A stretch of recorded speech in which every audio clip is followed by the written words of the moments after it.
Montana Territory, 1873. A man with $2 silver, a woman nobody wanted, and a ruthless land baron who would kill to take everything they had left.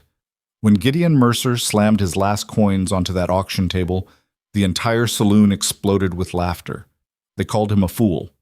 They called her worthless. But what happened next would shake the Montana frontier to its core and prove that sometimes the most desperate gamble becomes the greatest victory.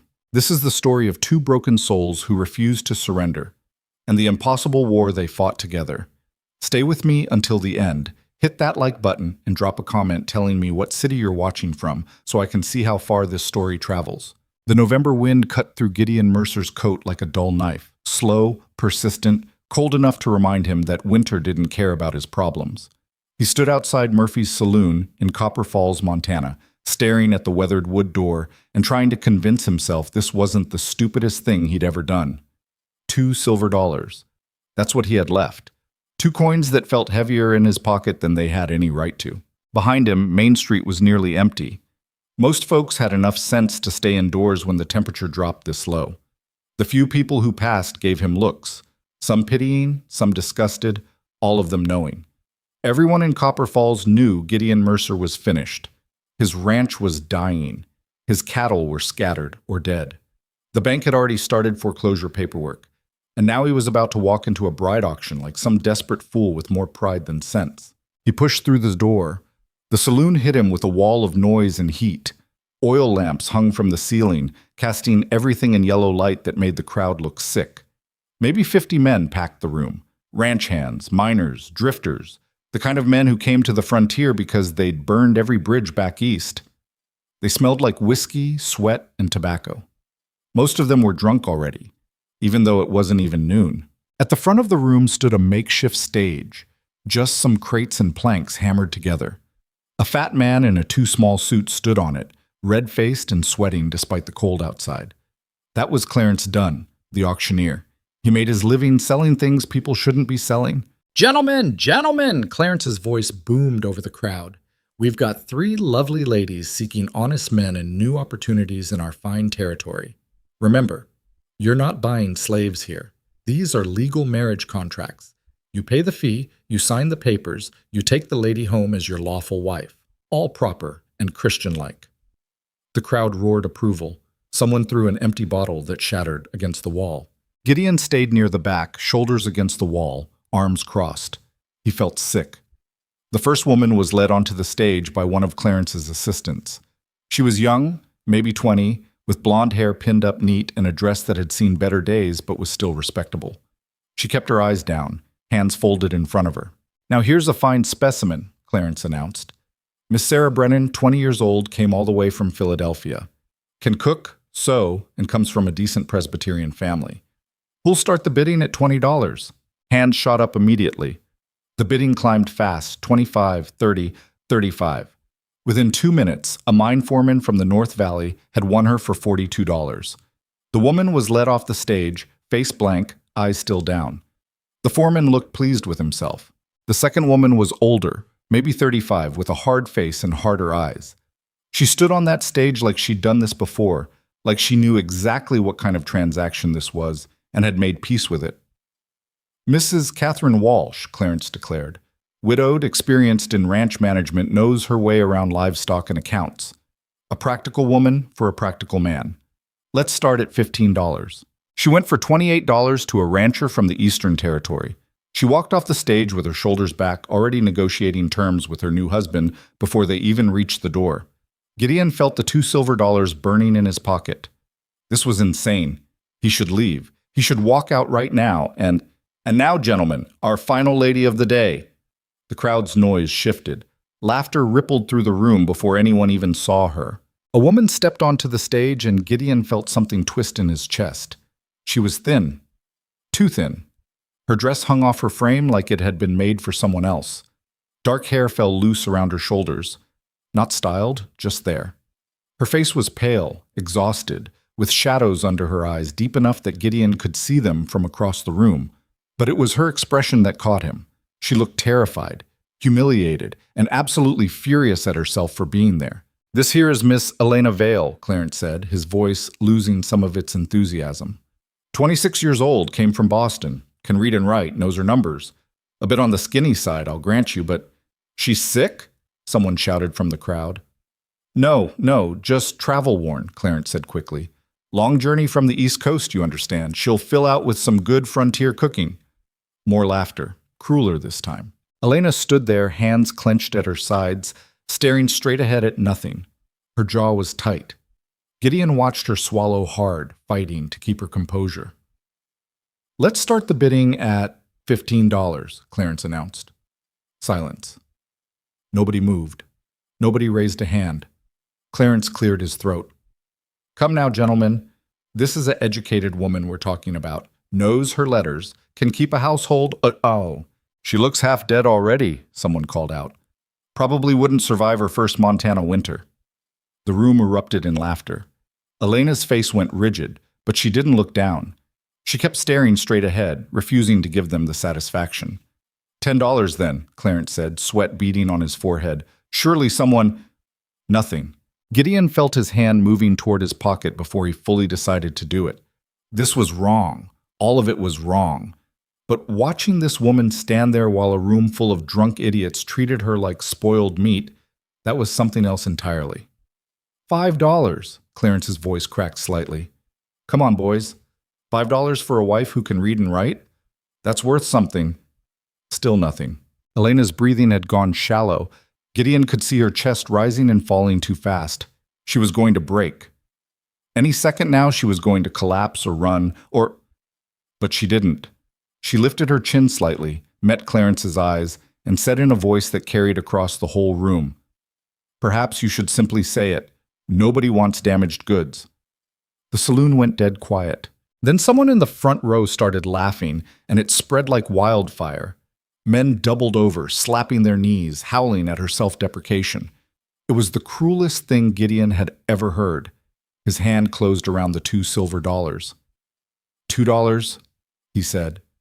The laughter stopped like someone had cut all their throats at once. Every head in the saloon turned to look at him. Gideon pushed off the wall and walked forward, boots loud on the wooden floor. The crowd parted. He reached the front and slammed both silver dollars onto the table beside the stage. The sound of metal hitting wood echoed in the silence. Clarence stared at the coins like they might bite him.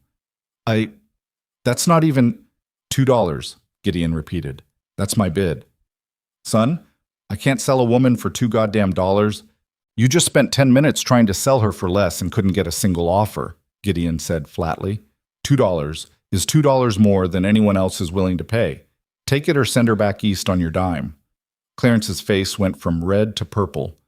This is highly irregular. This whole thing is irregular, Gideon snapped. You going to accept my bid or not? On the stage, Elena was staring at him. Really staring. Her eyes were brown, Gideon noticed. Dark brown, almost black in the dim light. And in them he saw something he recognized immediately because he saw it every morning in his own shaving mirror. Trapped desperation and the absolute refusal to quit. Clarence looked at Elena. Miss Vale, I can't in good conscience… Accept it, Elena said quietly, but accept the bid. Her voice was steady now, hard as iron. I didn't come 2,000 miles to go back empty-handed. Clarence sighed, picked up the $2 silver, and pocketed them. Congratulations, Mercer. You just bought yourself the cheapest bride in Montana history. The saloon exploded. Men were laughing so hard they could barely stand. Someone started a mocking chant. $2 bride, $2 bride. Others pounded tables, stomped feet, making the whole building shake with their cruel amusement. Gideon ignored them all. He walked to the stage and held out his hand to Elena. She looked at it for a long moment. Then she placed her hand in his, small, cold, trembling slightly, and let him help her down. Her fingers were ice. Can you ride a horse? Gideon asked quietly, his back to the crowd. I've never been on a horse in my life. Great. This is going to be a long afternoon. Despite everything, he saw the corner of her mouth twitch, almost a smile, almost. Clarence produced the marriage contract, a pre-printed form with blanks filled in by hand. Gideon signed it without reading. Elena signed with careful, precise handwriting that suggested she'd had expensive education once upon a time. Congratulations, Clarence said without enthusiasm. You're legally married in the eyes of the Montana Territory and the United States government. May you have a fruitful union. Someone in the crowd threw rice. Actual rice. It bounced off Gideon's shoulder. He grabbed Elena's arm, gently but firmly, and steered her toward the door. The crowd parted again, still laughing, still making jokes. As they reached the exit, someone shouted, "Hey, Mercer, when that one dies on you, come back and we'll see if Clarence can find you another bargain." More laughter followed them out into the cold. The door slammed shut behind them, muffling the noise. Main Street was still mostly empty. The wind had picked up, carrying the smell of coming snow. Elena stood beside him, shoulders hunched, arms wrapped around herself against the cold. Her dress was too thin for Montana November. "My horse is at the livery," Gideon said. "It's about a 3-hour ride to my ranch. We should leave now if we want to make it before dark." Elena nodded, but didn't move. "You okay?" Gideon asked. "No," she said honestly, "but I will be." He almost believed her. They walked toward the livery stable in silence. A few people stared from windows and doorways, but nobody approached. Word traveled fast in small towns. By now everyone knew about Gideon Mercer's $2 bride. At the stable, a kid maybe 16 years old was mucking out stalls. He looked up when they entered, did a double-take at Elena, then quickly looked away. Even the stable boy pitied her. "Need to get my horse," Gideon told him, "and a second mount if you've got one gentle enough for a beginner." The kid nodded and disappeared into the back. Elena stood in the doorway looking around the stable like she'd never seen one before. She probably hadn't. Boston girl, city educated. What the hell was she doing at a frontier bride auction? "Why'd you come west?" Gideon asked. Elena was quiet for a moment. "My father died 6 months ago. He was a bookkeeper.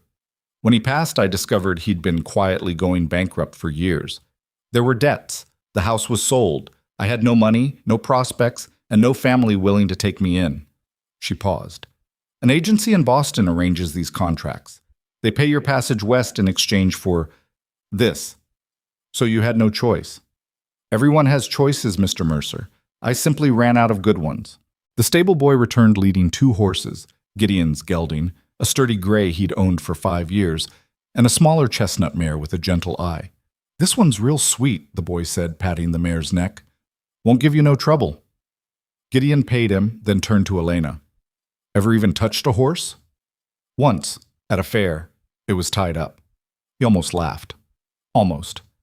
"Right, okay. Come here." He spent the next 20 minutes teaching her the absolute basics. How to approach, how to mount, where to put her feet, how to hold the reins. Elena listened with fierce concentration, asking questions that were smarter than half the ranch hands Gideon had ever trained. She was scared of the horse. He could see it in how carefully she moved, how she flinched when the mare shifted. But she didn't back down. She climbed into the saddle on her 3rd try and sat there gripping the reins like her life depended on it. Which, out here, it probably did. "We'll go slow," Gideon said, mounting his own horse. "Just follow my lead. You start to slide, you yell. Got it?" "Got it." They rode out of Copper Falls heading west, toward the mountains. The sky was white-gray, heavy with unreleased snow. The temperature had dropped another few degrees. Gideon could see his breath. Behind them, the town disappeared into the rolling hills. Ahead, the frontier waited. For the first hour, they rode in silence. Elena was too focused on not falling off to talk. Gideon watched her from the corner of his eye. She was doing better than he expected, keeping her seat, adjusting to the mare's rhythm. Her whole body was tense, but she wasn't panicking. Tough. Despite everything, this woman was tough. "You going to tell me about your ranch?" Elena asked finally, voice slightly strained from gripping the saddle. "Not much to tell." "Try anyway." Gideon sighed. 200 acres in the valley below the foothills. Used to run about 100 head of cattle. Now I'm down to maybe 40, and half of those might not survive winter. Got a cabin, a barn that's seen better days, some fencing that needs repair. Or replacement. Honestly, most of it needs replacement. Why'd the cattle die? Disease took some. Lost others to predators. Sold the rest for less than they were worth because I needed cash fast. For what? He didn't answer immediately. They were climbing now, following a trail that wound through pine trees and granite outcroppings. The horse's hooves crunched on frost-hardened ground. I owed money, Gideon said finally. Still do. To the bank, to suppliers, to the land office. Last spring I thought I could drive a herd to the railhead in Silver Ridge, make enough to cover everything. But the drive went bad. Lost half the cattle in a stampede. The rest brought half what I expected. Came home broke. How much do you owe? Total? About $800. Elena was quiet for a moment. And you just spent 2 of your last dollars on me. Seemed like the thing to do at the time. Why? That was the question, wasn't it? Why had he done it? He'd gone to that auction with some vague idea of finding a wife who could help run the ranch. Someone practical who knew frontier life. Instead, he'd bought a starving Boston girl who'd never touched a horse. You didn't deserve what they were doing to you, Gideon said finally. Nobody deserves that. I'm not your charity case, Mr. Mercer. Never said you were. Then what am I? He looked at her directly. You're my wife. Legally. That's what the paper says. What happens beyond that is up to both of us, I figure. Elena held his gaze for a long moment. Then she nodded slowly. All right. They rode on. The trail got steeper. The trees got thicker. Snow started falling. Just a few flakes at first, then more, drifting down through the pines like ash. Elena pulled her thin shawl tighter around her shoulders, but Gideon could see her shivering. He stopped his horse, dismounted, and pulled his spare coat from his saddlebag. Here. He handed it up to her. You'll freeze. I've got layers. You don't. Take it. She did, wrapping it around herself. It was too big, hanging past her knees, but at least it was warm. Thank you. They continued climbing. An hour later, they crested a ridge, and Gideon's ranch came into view below. It looked worse than he remembered. The cabin sat in a small valley surrounded by hills on 3 sides. Built from logs chinked with mud, it had a stone chimney and a covered porch. It had been sturdy once. Now the porch sagged, several logs needed replacing, and the whole thing looked like a strong wind might knock it over. The barn was worse. It leaned noticeably to the left, roof patched with mismatched wood. The corral fence was half collapsed.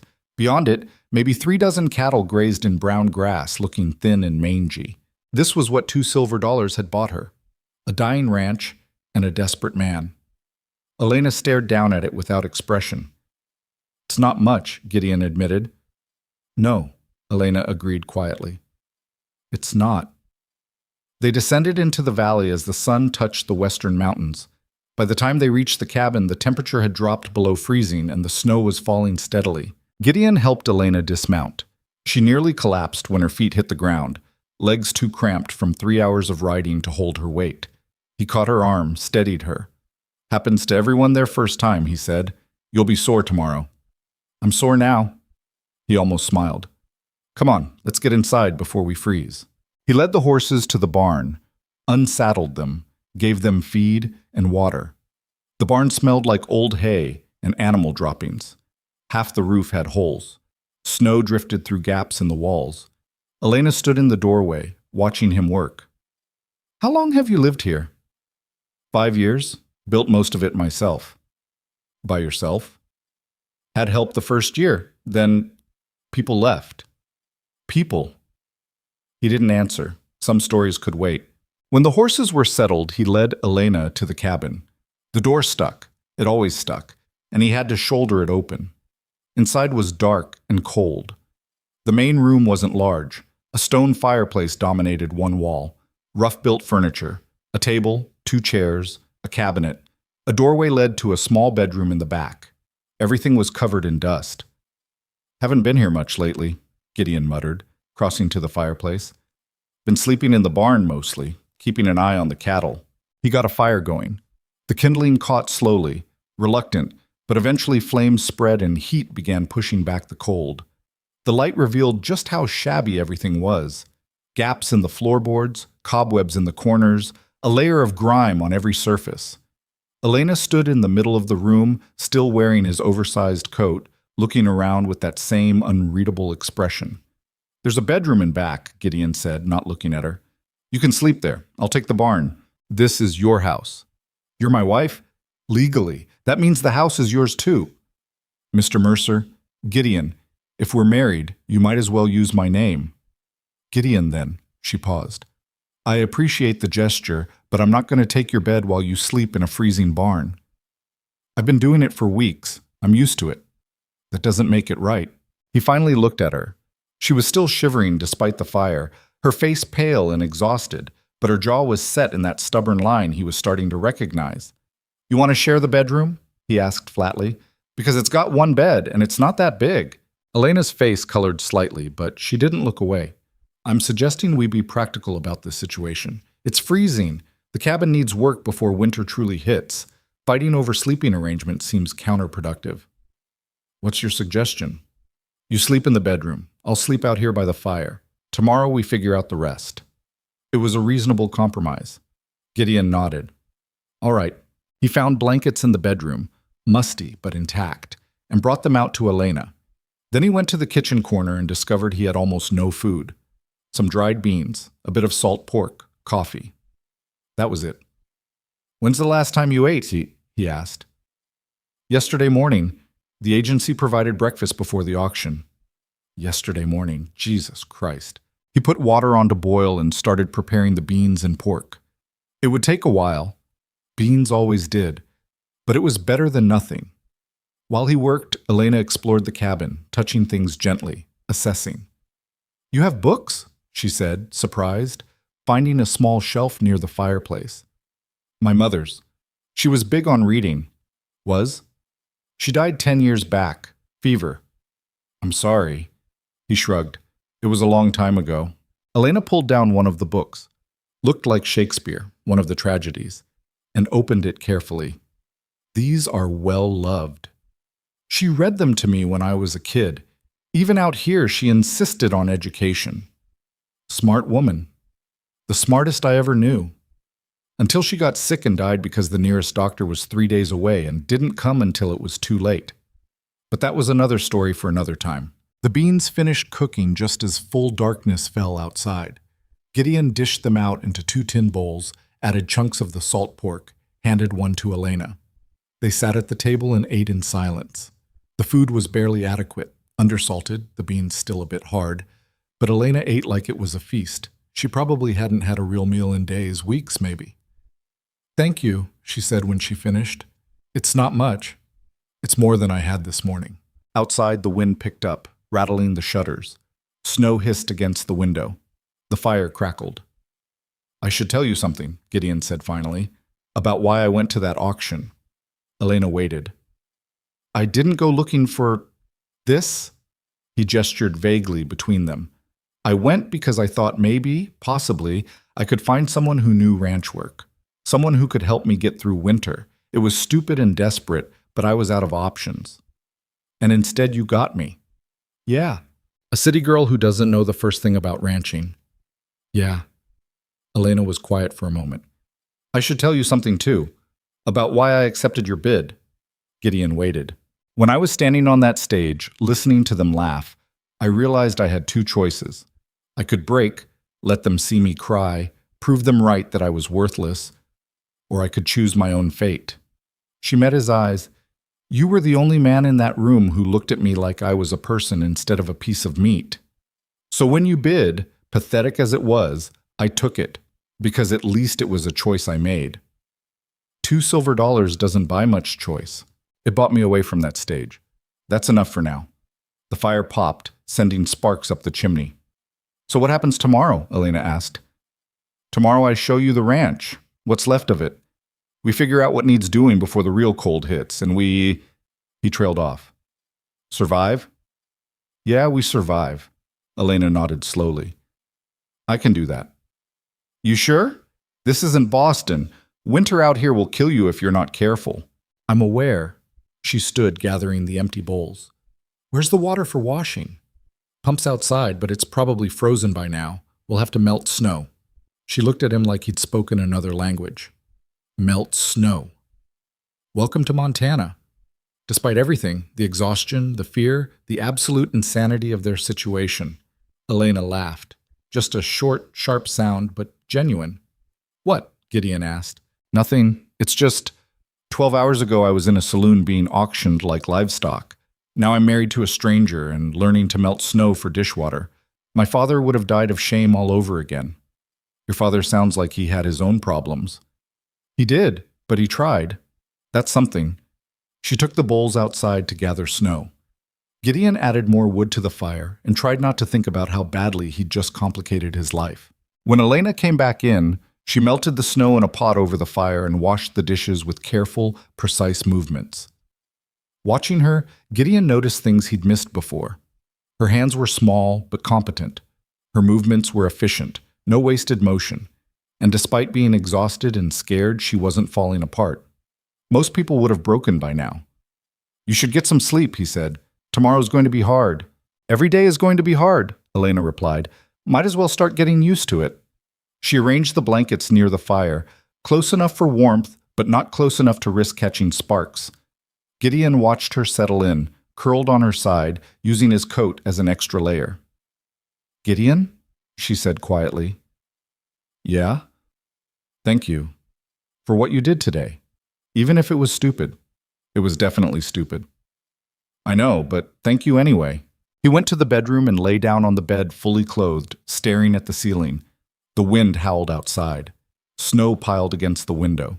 And in the next room, his $2 bride, his wife, legally married, for better or worse, tried to sleep beside a dying fire. What the hell had he done? But in the darkness, he remembered the way she'd stood on that stage, refusing to break. The way she'd looked at him with desperation and defiance mixed together. The way she'd said, I can do that, like survival was just another task to be completed.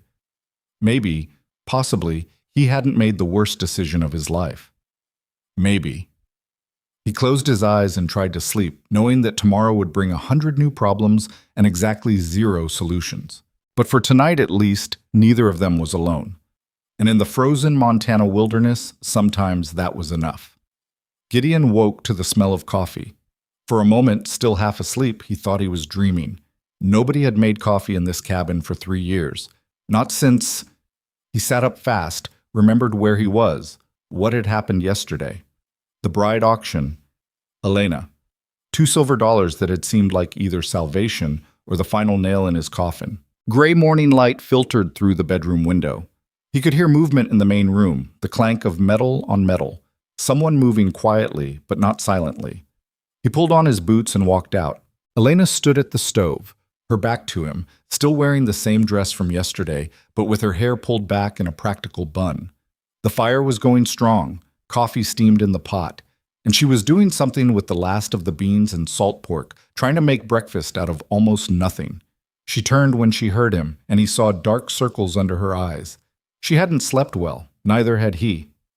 Morning, she said. You didn't have to. Denishao, we both need to eat. She poured coffee into 2 cups, handed him one. I found the stores. You're nearly out of everything. I know. How are you planning to survive winter? Gideon took a long drink of the coffee. It was stronger than he usually made it, bitter and hot. Honestly, I wasn't thinking that far ahead. Elena looked at him for a long moment, then turned back to the stove. Well, we'll need to fix that. They ate the meager breakfast in silence. Through the window, Gideon could see snow covering everything, maybe 3 inches that had fallen overnight. The sky was clear now, bright and cold. Good weather for working, bad weather for having almost no food and a ranch falling apart. I want to see everything, Elena said when they finished eating. The whole ranch, the cattle, the barn, the fences, all of it. It's cold out there. I survived yesterday. I'll survive today. He couldn't argue with that. They bundled up, Elena in his spare coat again, Gideon in layers that had seen too many winters, and stepped outside into air sharp enough to hurt. Elena gasped at the cold, then set her jaw and kept walking. Gideon showed her the barn first. In daylight, it looked even worse than it had last night. The roof had gaps wide enough to throw a cat through. The walls leaned like a drunk. Half the stalls were unusable, wood rotted through or broken entirely. How many cattle can this hold? Elena asked, her breath fogging in the cold air. Maybe 20 in a real pinch, but it wouldn't be safe. And you have 40 outside? Give or take. She walked the length of the barn, examining everything with careful attention. She didn't know what she was looking at, that was obvious, But she was trying to understand. Every few feet she'd stop, touch something, file it away in her memory. "This needs complete rebuilding," she said finally. "Can't afford it." "Then what's your plan when the real cold hits, when it's 20 below and the cattle need shelter?" "Hope they're tough enough to survive." Elena turned to look at him directly. "That's not a plan. That's surrender." "It's reality. I don't have money for lumber. I don't have time to cut and haul enough trees, and I sure as hell can't rebuild a barn by myself before winter really sets in." "Then we need a different solution." "Such as?" She was quiet for a moment, thinking. "Show me the rest first. Then we'll figure something out." They walked the property line, such as it was. 200 acres sounded impressive until you saw how much of it was useless. Rocky hillsides, dense timber, a creek that ran dry by midsummer. Maybe half of it was usable pasture, and even that was thin grass that couldn't support many cattle. The fences were a disaster. Wooden posts rotted through, wire rusted and broken, whole sections collapsed. Gideon had been meaning to fix them for months but kept running into the same problem. No money for materials, no time to do it right. Elena didn't say anything, just looked at each broken section and kept walking. They found the cattle spread across the eastern pasture, clustered together for warmth. Gideon counted quickly. 38 head. He'd lost 2 more since last week. Disease, probably, or predators, hard to say. "They look sick," Elena observed. "Some of them are. That's what happens when you can't afford a vet and don't have proper shelter." "What did you feed them?" "Grass, mostly. Some hay I bought last month, but that's almost gone." "And when the snow covers the grass?" Gideon didn't answer. They both knew what happened then. They walked back to the cabin in silence. The sun was higher now, but it didn't seem to bring much warmth. The cold bit through every layer, relentless and patient.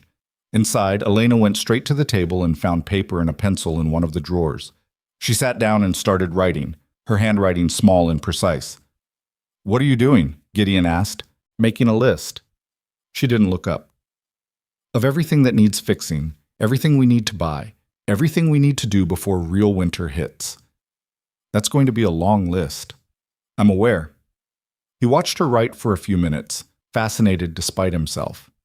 She worked methodically, dividing the paper into columns, organizing problems by urgency and cost. It reminded him of something his mother used to do, turning chaos into order through sheer stubborn determination.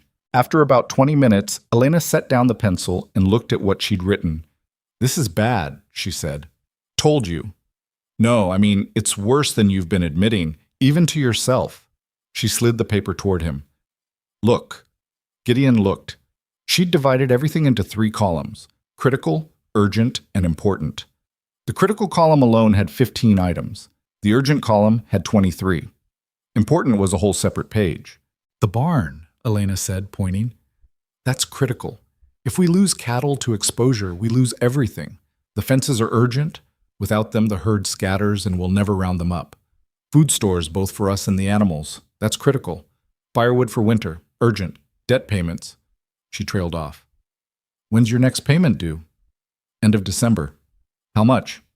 He didn't want to say it. $200. Elena went very still. 200. Yeah.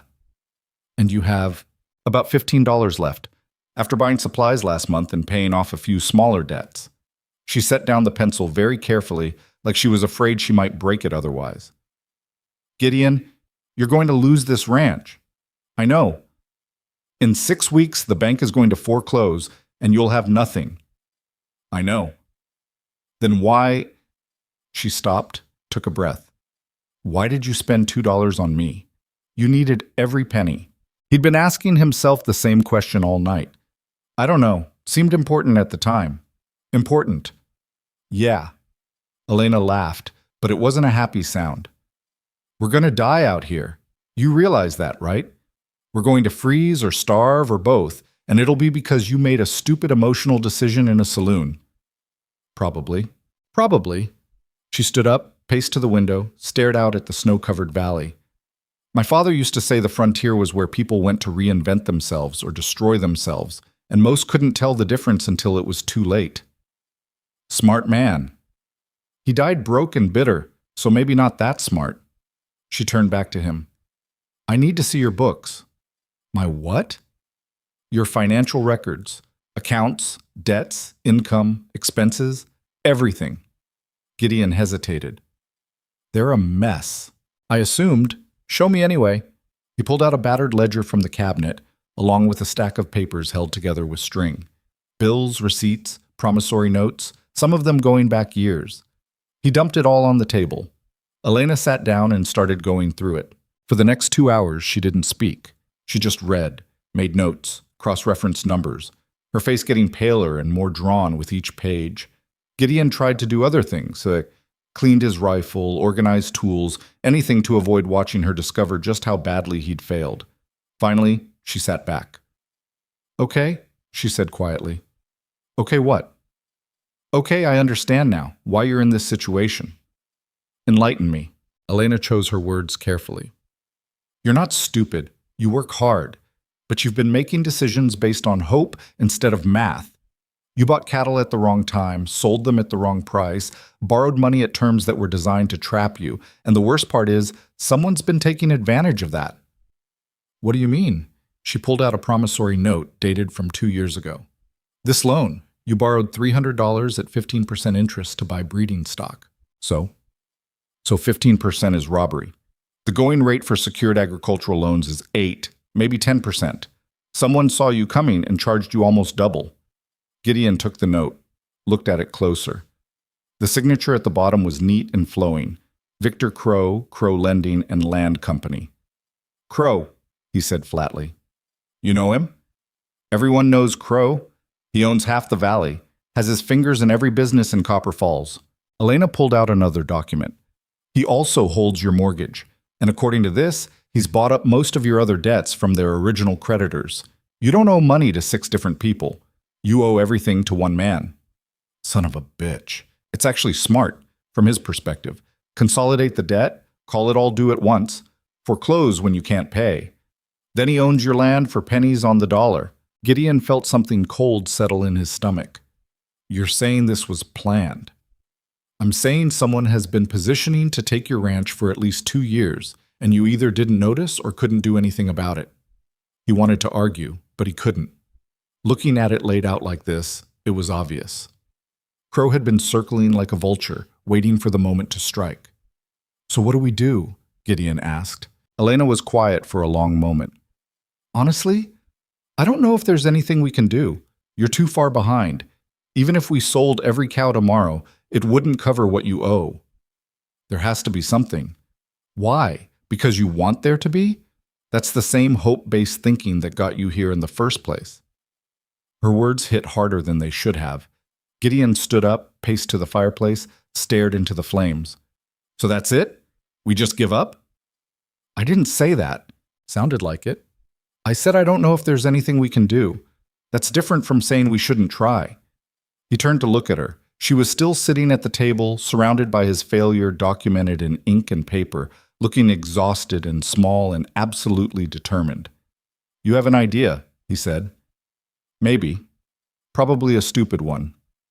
Let's hear it. Elena gathered the papers, organized them into neat stacks. Your cattle, the ones that are healthy. What could you sell them for at the railhead in Silver Ridge? Maybe $20 a head, if I was lucky. And you have 38 head. Let's say 30 are healthy enough to drive and sell. That's $600. Minus expenses for the drive, and assuming I could get them there without losing half to rustlers, or weather, or pure bad luck. Still, it's the only asset you have that could generate that kind of money quickly. Gideon shook his head. I tried that last spring. It went bad. I told you. You also told me you drove them to the regular market, where I assume Crow controls the prices. He owns the stockyards, yeah. So don't go there. Go to Silver Ridge. It's farther, harder, more dangerous. But if you can get them there, you're selling at real market prices instead of whatever Crow decides to pay. It's a week's drive through the mountains, maybe more this time of year, and I'd need at least 2 other riders to handle that many cattle. Can you hire anyone? With what money? Elena thought for a moment. What about that boy at the livery stable? He seemed capable. Mateo? He's just a kid. He's 16, works with horses every day, and probably knows more about the frontier than I do. Which isn't saying much, but still. Even if he'd come, that's still only 2 of us. We'd need at least 3. Then we find 3. Elena leaned forward. Gideon, this ranch is dying. We can sit here and watch it happen slowly, or we can take a risk that might save it. Those are the only 2 choices I see. And if the drive fails again, then we're no worse off than we already are. We lose the cattle, we lose the ranch, we end up with nothing. Same as if we do nothing. At least this way we tried. He wanted to find a flaw in her logic, but he couldn't. She was right. They were already at the bottom. The only direction left was up, and that required taking risks that terrified him. You don't know what you're asking, he said quietly. A cattle drive in winter, through the mountains, with half-trained riders, and barely enough supplies. People die doing that. People die staying put too, just slower. You're talking about coming along. It wasn't a question, but Elena answered anyway. Yes, you've been on a horse exactly once, for 3 hours, and you could barely walk afterward. Then I'll learn fast. This isn't Boston, Elena. Out there, if you make a mistake, you don't get a second chance. You freeze, or you fall, or you get trampled, and that's it. You're dead. She met his eyes steadily. I'm already dead if we stay here. At least out there, I'd be doing something. They stared at each other across the small cabin. Outside, the wind picked up, rattling the shutters. The fire crackled, and Gideon realized he was looking at the same stubborn determination he'd seen on the auction stage, the refusal to break even when everything logical said she should.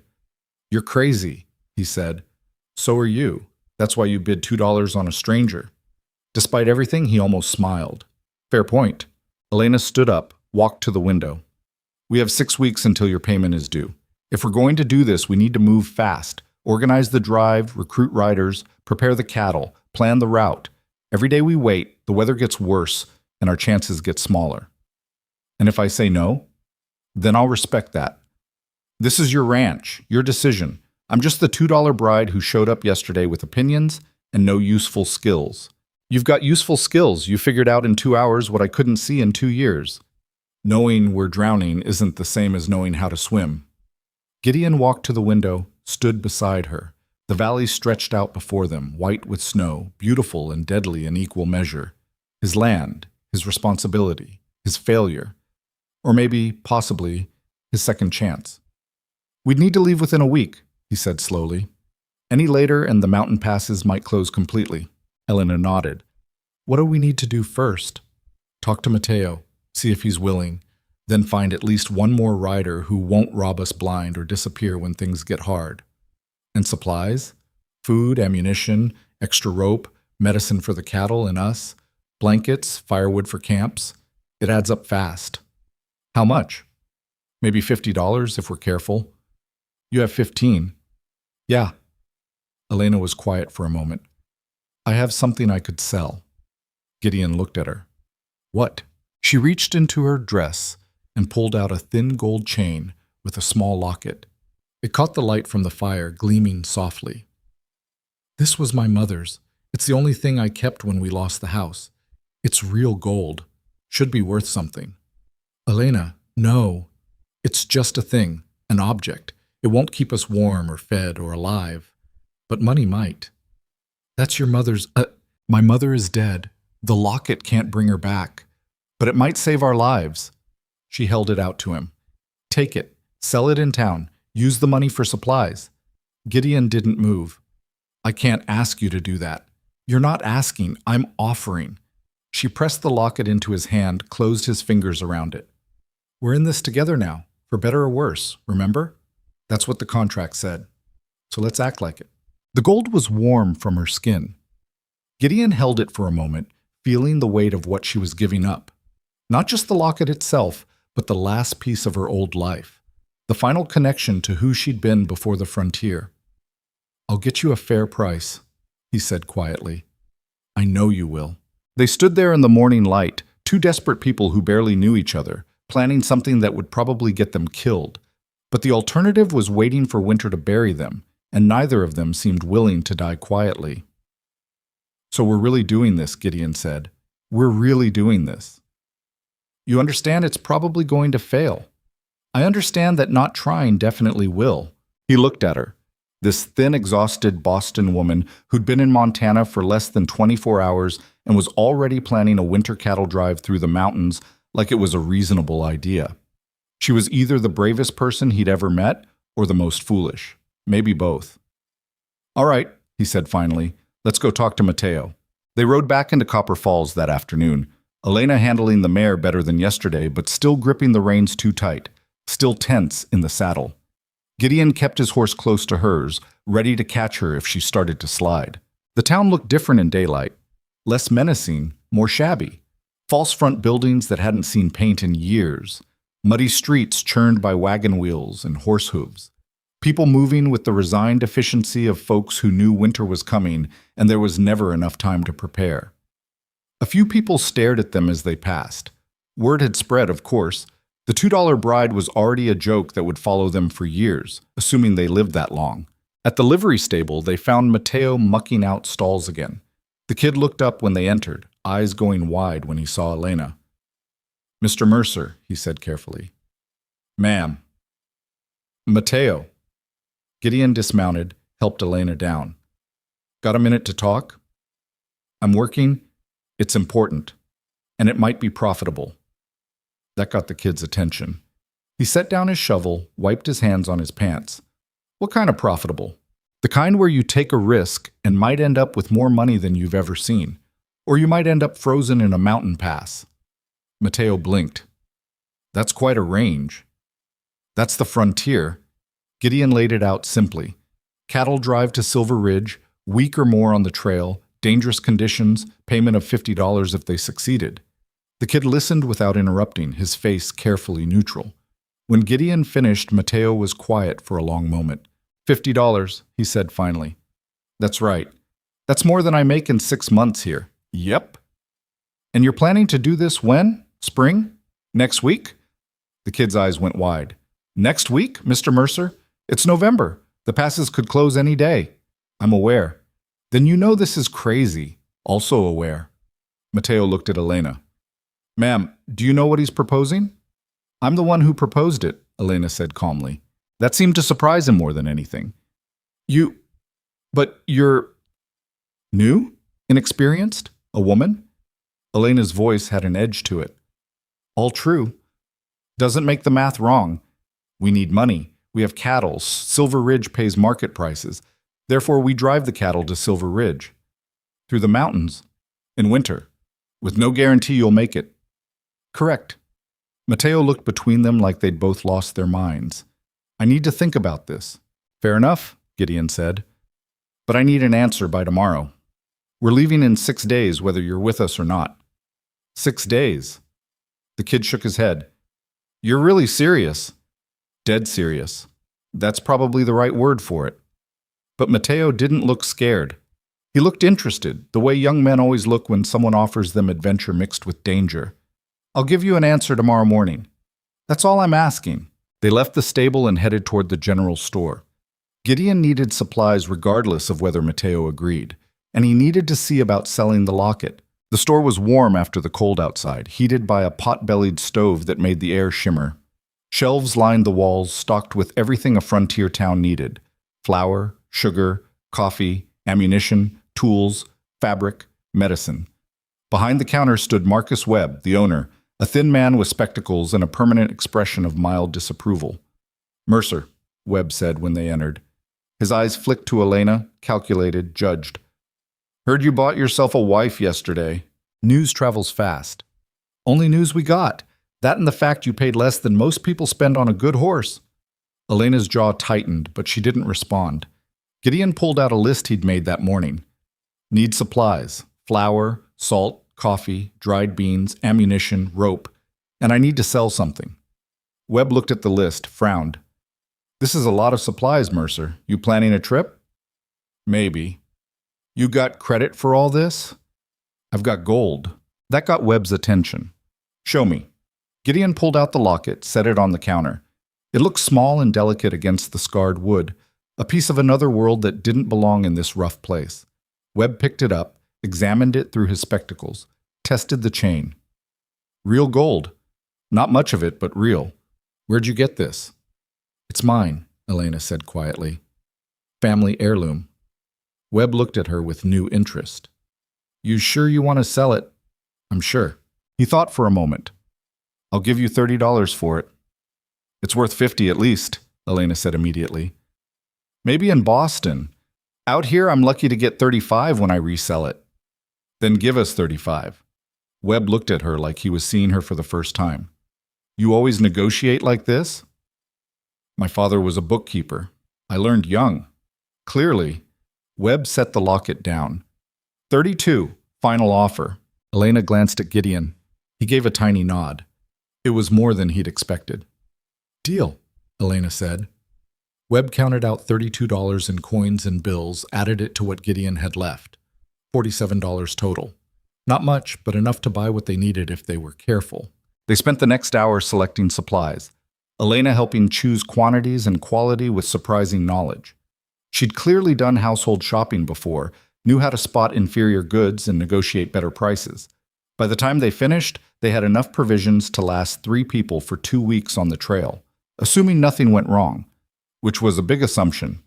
They loaded everything onto the horses and prepared to leave when Webb called out, Mercer, one more thing. Gideon turned. Victor Crow was in here yesterday. Asked about you. Wanted to know if you'd been buying supplies, making plans, anything unusual. What'd you tell him? Told him I minded my own business, which was more than he did. Webb paused. But he's watching you. Whatever you're planning, he's going to find out. Let him watch. Your funeral. But Webb's expression suggested he hoped it wouldn't be. They rode out of town as the sun touched the western mountains. Elena was quiet, her face drawn. Gideon knew what she was thinking about, the locket, the last piece of her mother, sold for supplies that might not even save them. You okay? He asked.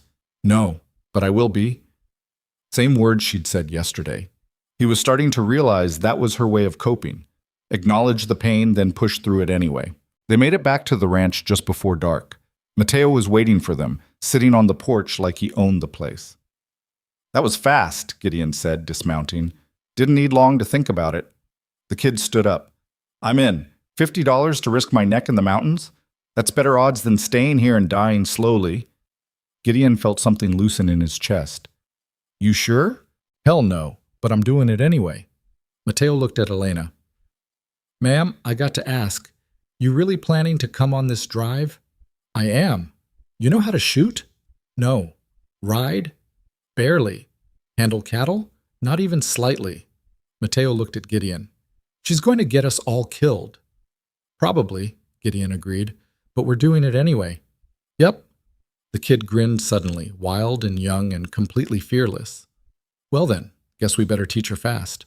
The next 5 days blurred together in a chaos of preparation that left all 3 of them exhausted and wondering if they'd survive long enough to even start the drive. Mateo moved into the barn that first night, claimed a corner stall, and immediately started treating the ranch like it was half his, which Gideon supposed it might be if they succeeded. If they failed, it wouldn't matter who owned what because they'd all be dead or broke or both. The kid knew cattle better than Gideon had expected. He'd grown up on a ranch in Texas before his father drank himself to death, and his mother disappeared into whatever hole desperate women fell into. He'd been drifting north for 2 years, working odd jobs, learning hard lessons. Now he moved through the herd with casual confidence, separating the healthy animals from the sick ones, identifying which steers would survive a mountain crossing and which wouldn't make it past the first snow. Well, we got maybe 28 head worth taking, Mateo announced on the second day. The rest are too weak or too sick. You try to drive them, and they'll die on the trail or slow us down enough that we all freeze. 28 isn't enough, Gideon said. We need at least 30 to make the numbers work. Then the numbers don't work. You take those other animals and you're killing us all. Elena, who'd been listening while attempting to repair a section of fence, spoke up. What if we sold the sick ones here? Even at Crow's prices, some money is better than none. Both men looked at her. Crow will know something's up if we sell cattle right before leaving, Gideon said. He already knows something's up. Webb said he was asking questions. Elena drove another nail into the fence post, missed, hit her thumb.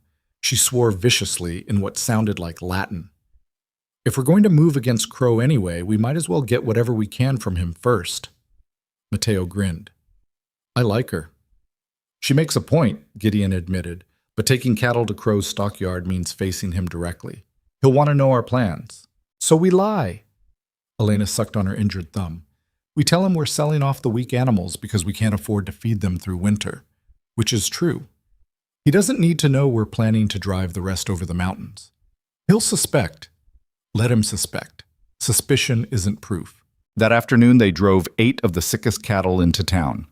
Crow's stockyard sat on the eastern edge of Copper Falls, a sprawling complex of pens and chutes that stank of manure and fear. The man himself was there, overseeing the arrival of another rancher's herd. Victor Crow didn't look like a villain. He looked like a successful businessman. Clean suit, trimmed beard, sharp eyes that calculated the value of everything they saw. He was maybe 50, well-fed in a way that suggested he never missed meals while others starved. When he saw Gideon approaching, his expression shifted into something that might have been a smile if it had reached his eyes. "Mercer," he said warmly, "heard you got yourself a wife. Congratulations." "Thanks." Crow's gaze moved to Elena, assessed her the way he'd assess livestock. $2, I heard. That's quite a bargain." Elena met his stare without flinching. Some people know value when they see it. Others only know price. Crow's smile froze for just a second. "Clever. Your new bride has a tongue on her, Mercer." "She does." "Well." Crow turned his attention to the cattle. "What have we here? Looks like you're selling off some of your herd." "Winter's coming. Can't feed them all." "Smart thinking. Though if you're having trouble with feed, I could extend you credit. For a fair rate, of course." "I've got enough of your loans already. Suit yourself." Crow walked around the cattle, examining them with a practiced eye. His foreman, a thick-shouldered man named Pike, joined him. They conferred in low voices, occasionally pointing at various animals. Finally, Crow turned back. "I'll give you $40 for the lot." Gideon had expected lowball, but this was insulting. "Those animals are worth $10 a head minimum. That's 80. Those animals are half dead already. I'm doing you a favor taking them off your hands." "Then don't. I'll find another buyer." "Where?" "I own the only stockyard within 100 miles. Crow's smile widened. $40, Mercer. Take it or take them home." Elena stepped forward. 60.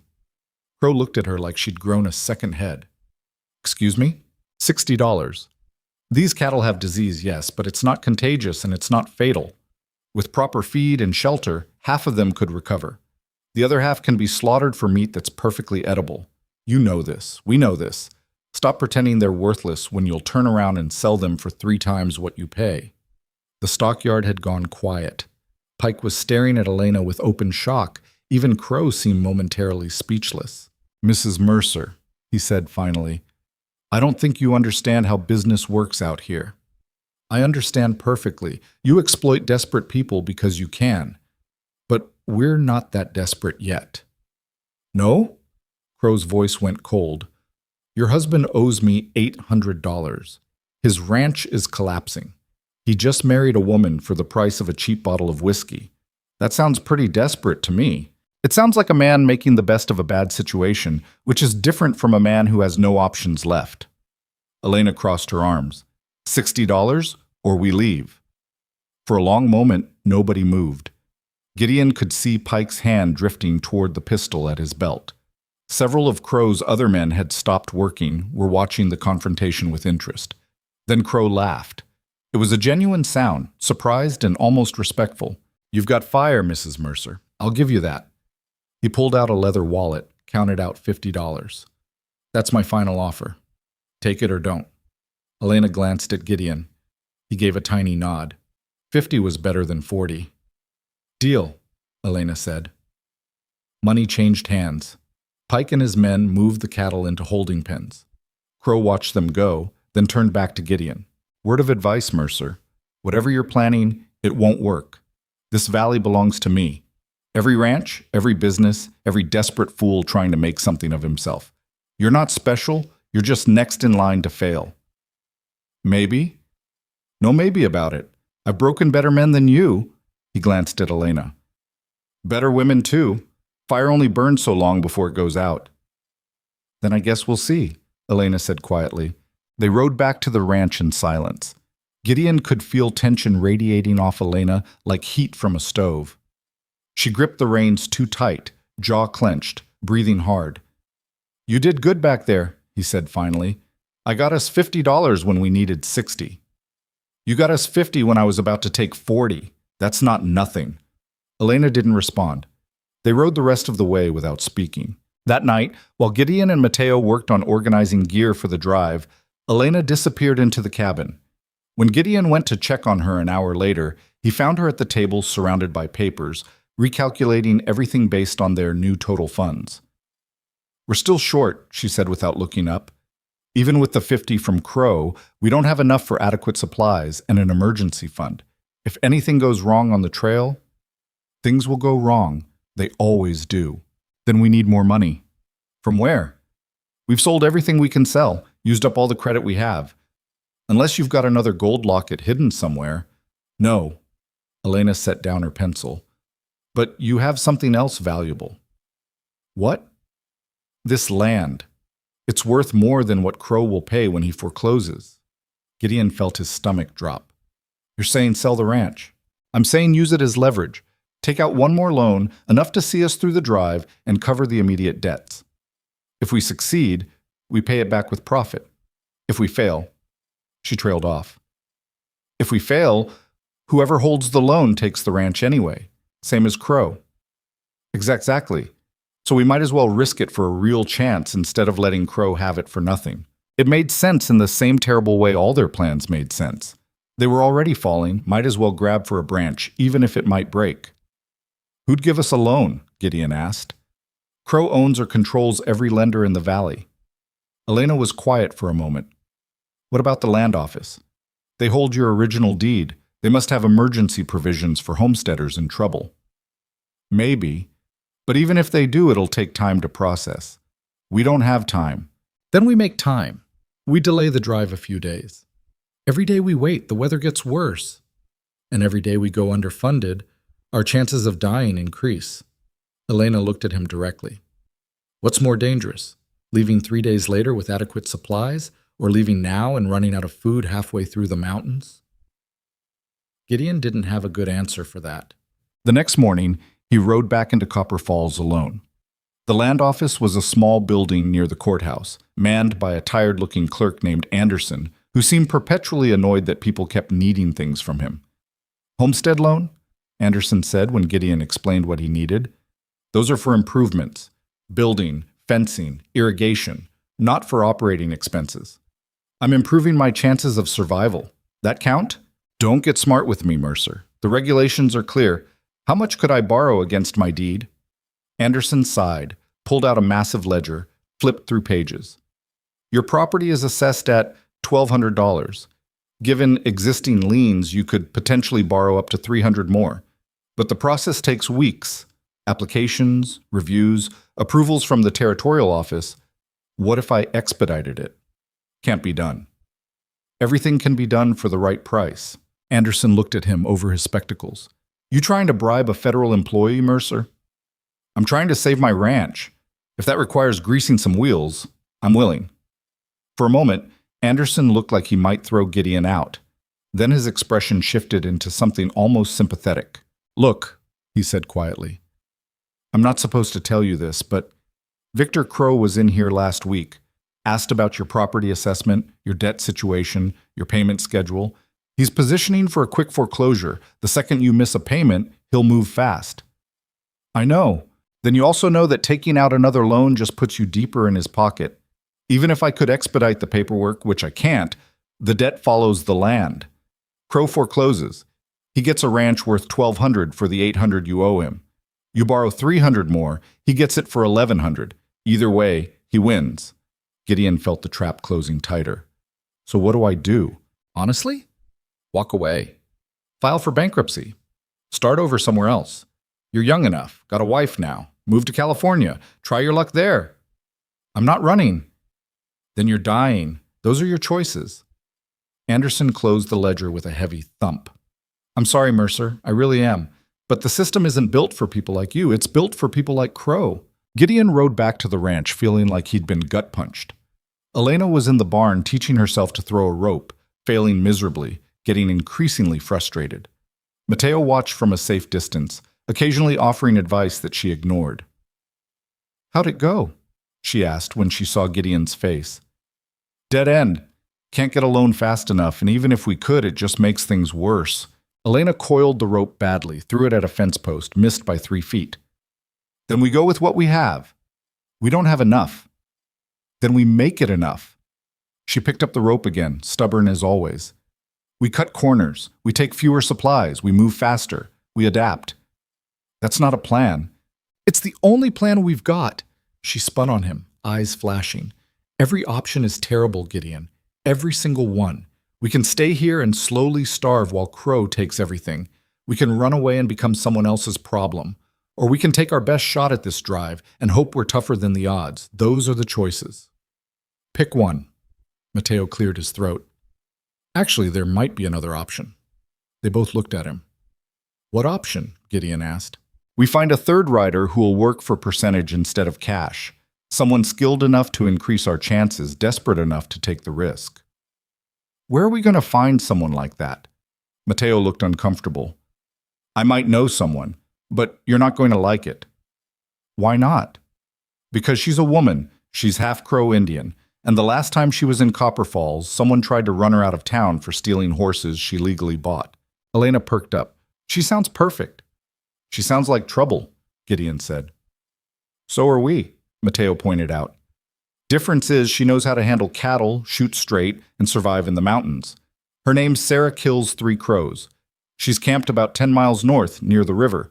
Been trapping and hunting since summer, staying clear of town." "If she's been run out of Copper Falls, how do you know her?" Mateo looked at his boots. "We're friends, sort of." "Sort of?" "Look, she taught me tracking when I first came north. Kept me alive through my first winter.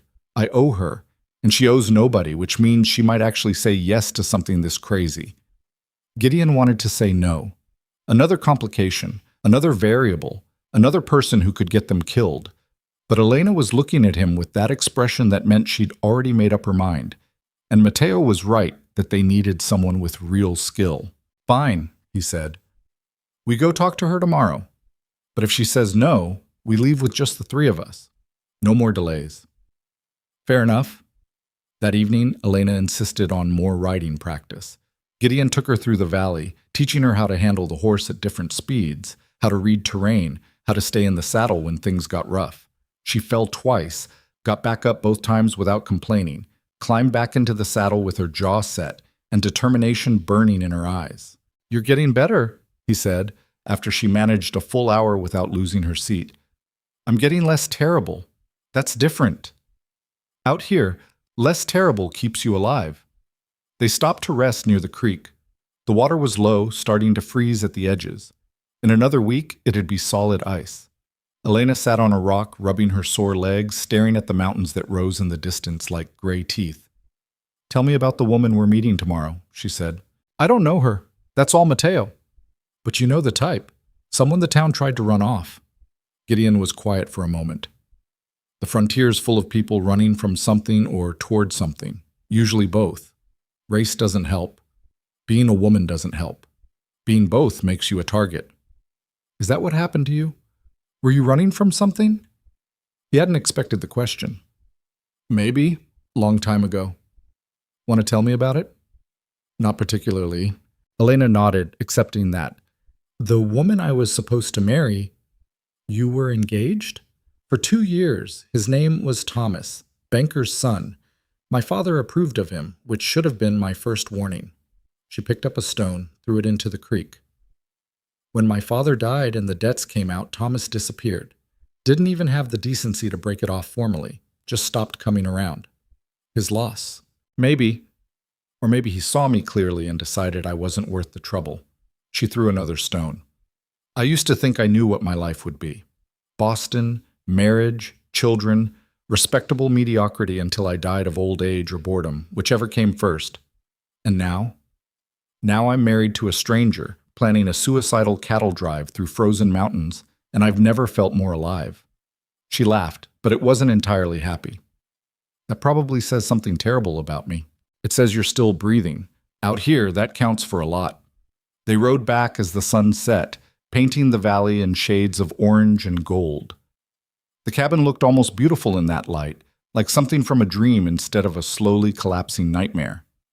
Mateo had made dinner, beans and salt pork again, the same thing they'd eaten for days. Nobody complained.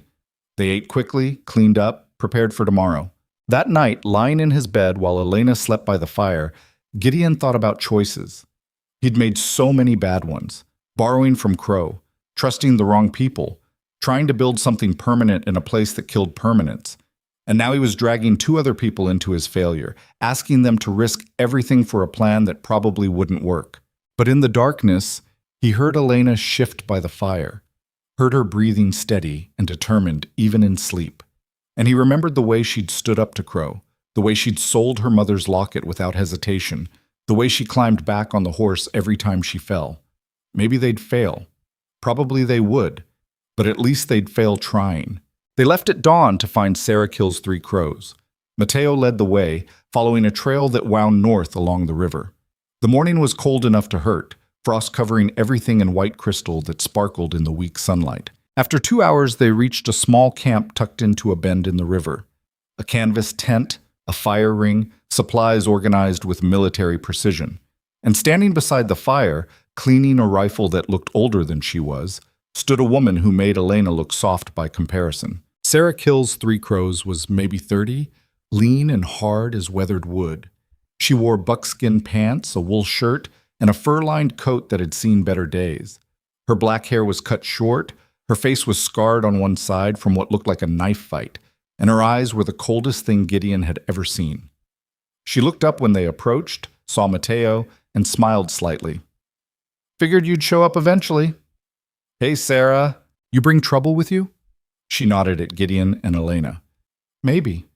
Depends on your definition." Sarah set down the rifle, walked toward them. She moved like a predator, every step calculated. "You're Mercer, the one who married the $2 bride." "That's me," Gideon said. "And you?" She looked at Elena. "You the bride?" "I am." "You know how to do anything useful?" "I can read, write, and keep accounts. I'm learning to ride and rope. And I don't quit." Sarah studied her for a long moment. "That last part might be the only thing that matters. What do you want?" Mateo explained their plan, the cattle drive, the mountains, Silver Ridge. Sarah listened without interrupting, her expression never changing.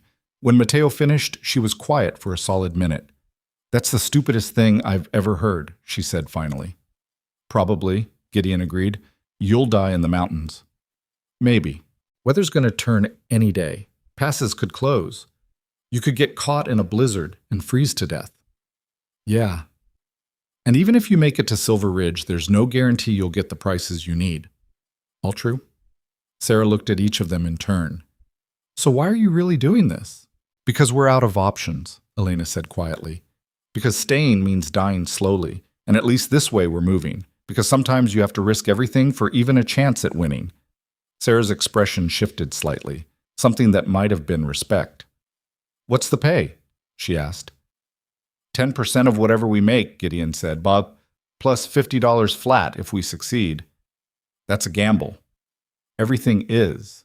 Sarah walked back to her fire, poured herself coffee from a battered pot, drank it while thinking.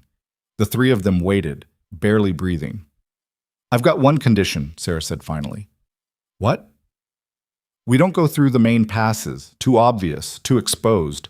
I know a route farther west. It's longer, harder, and most people don't even know it exists. But it keeps us away from the main trails where Crow's people might look for us." Gideon frowned. "How much longer?" 3, maybe 4 extra days, but we avoid the areas where rustlers and winter storms hit hardest. That's more time for things to go wrong. It's also more time to stay alive." Sarah met his eyes. "You want my help? We do it my way. Otherwise, find someone else to get killed with." Gideon looked at Elena, then at Mateo. Both of them nodded. "All right," he said, "your route, your terms." Sarah smiled, and it was the most dangerous expression Gideon had ever seen. "Then we leave tomorrow. Pack light, move fast, and pray we're all still breathing when this is over." They spent the rest of the day helping Sarah break camp and move her supplies to the ranch. She traveled light. 1 horse, 1 pack horse, gear that had been reduced to absolute essentials. Everything she owned had a purpose. Nothing was wasted. At the ranch, she walked through the herd with Mateo, assessing the cattle they'd be driving. She pointed out 2 more animals that wouldn't make it, forced them to cut the number down to 26 head. "Rather have fewer healthy cattle than more dead weight," she said when Gideon protested. "Every animal that dies on the trail slows us down and feeds predators. We keep the strong ones moving fast." That evening, they gathered in the cabin for a final planning session.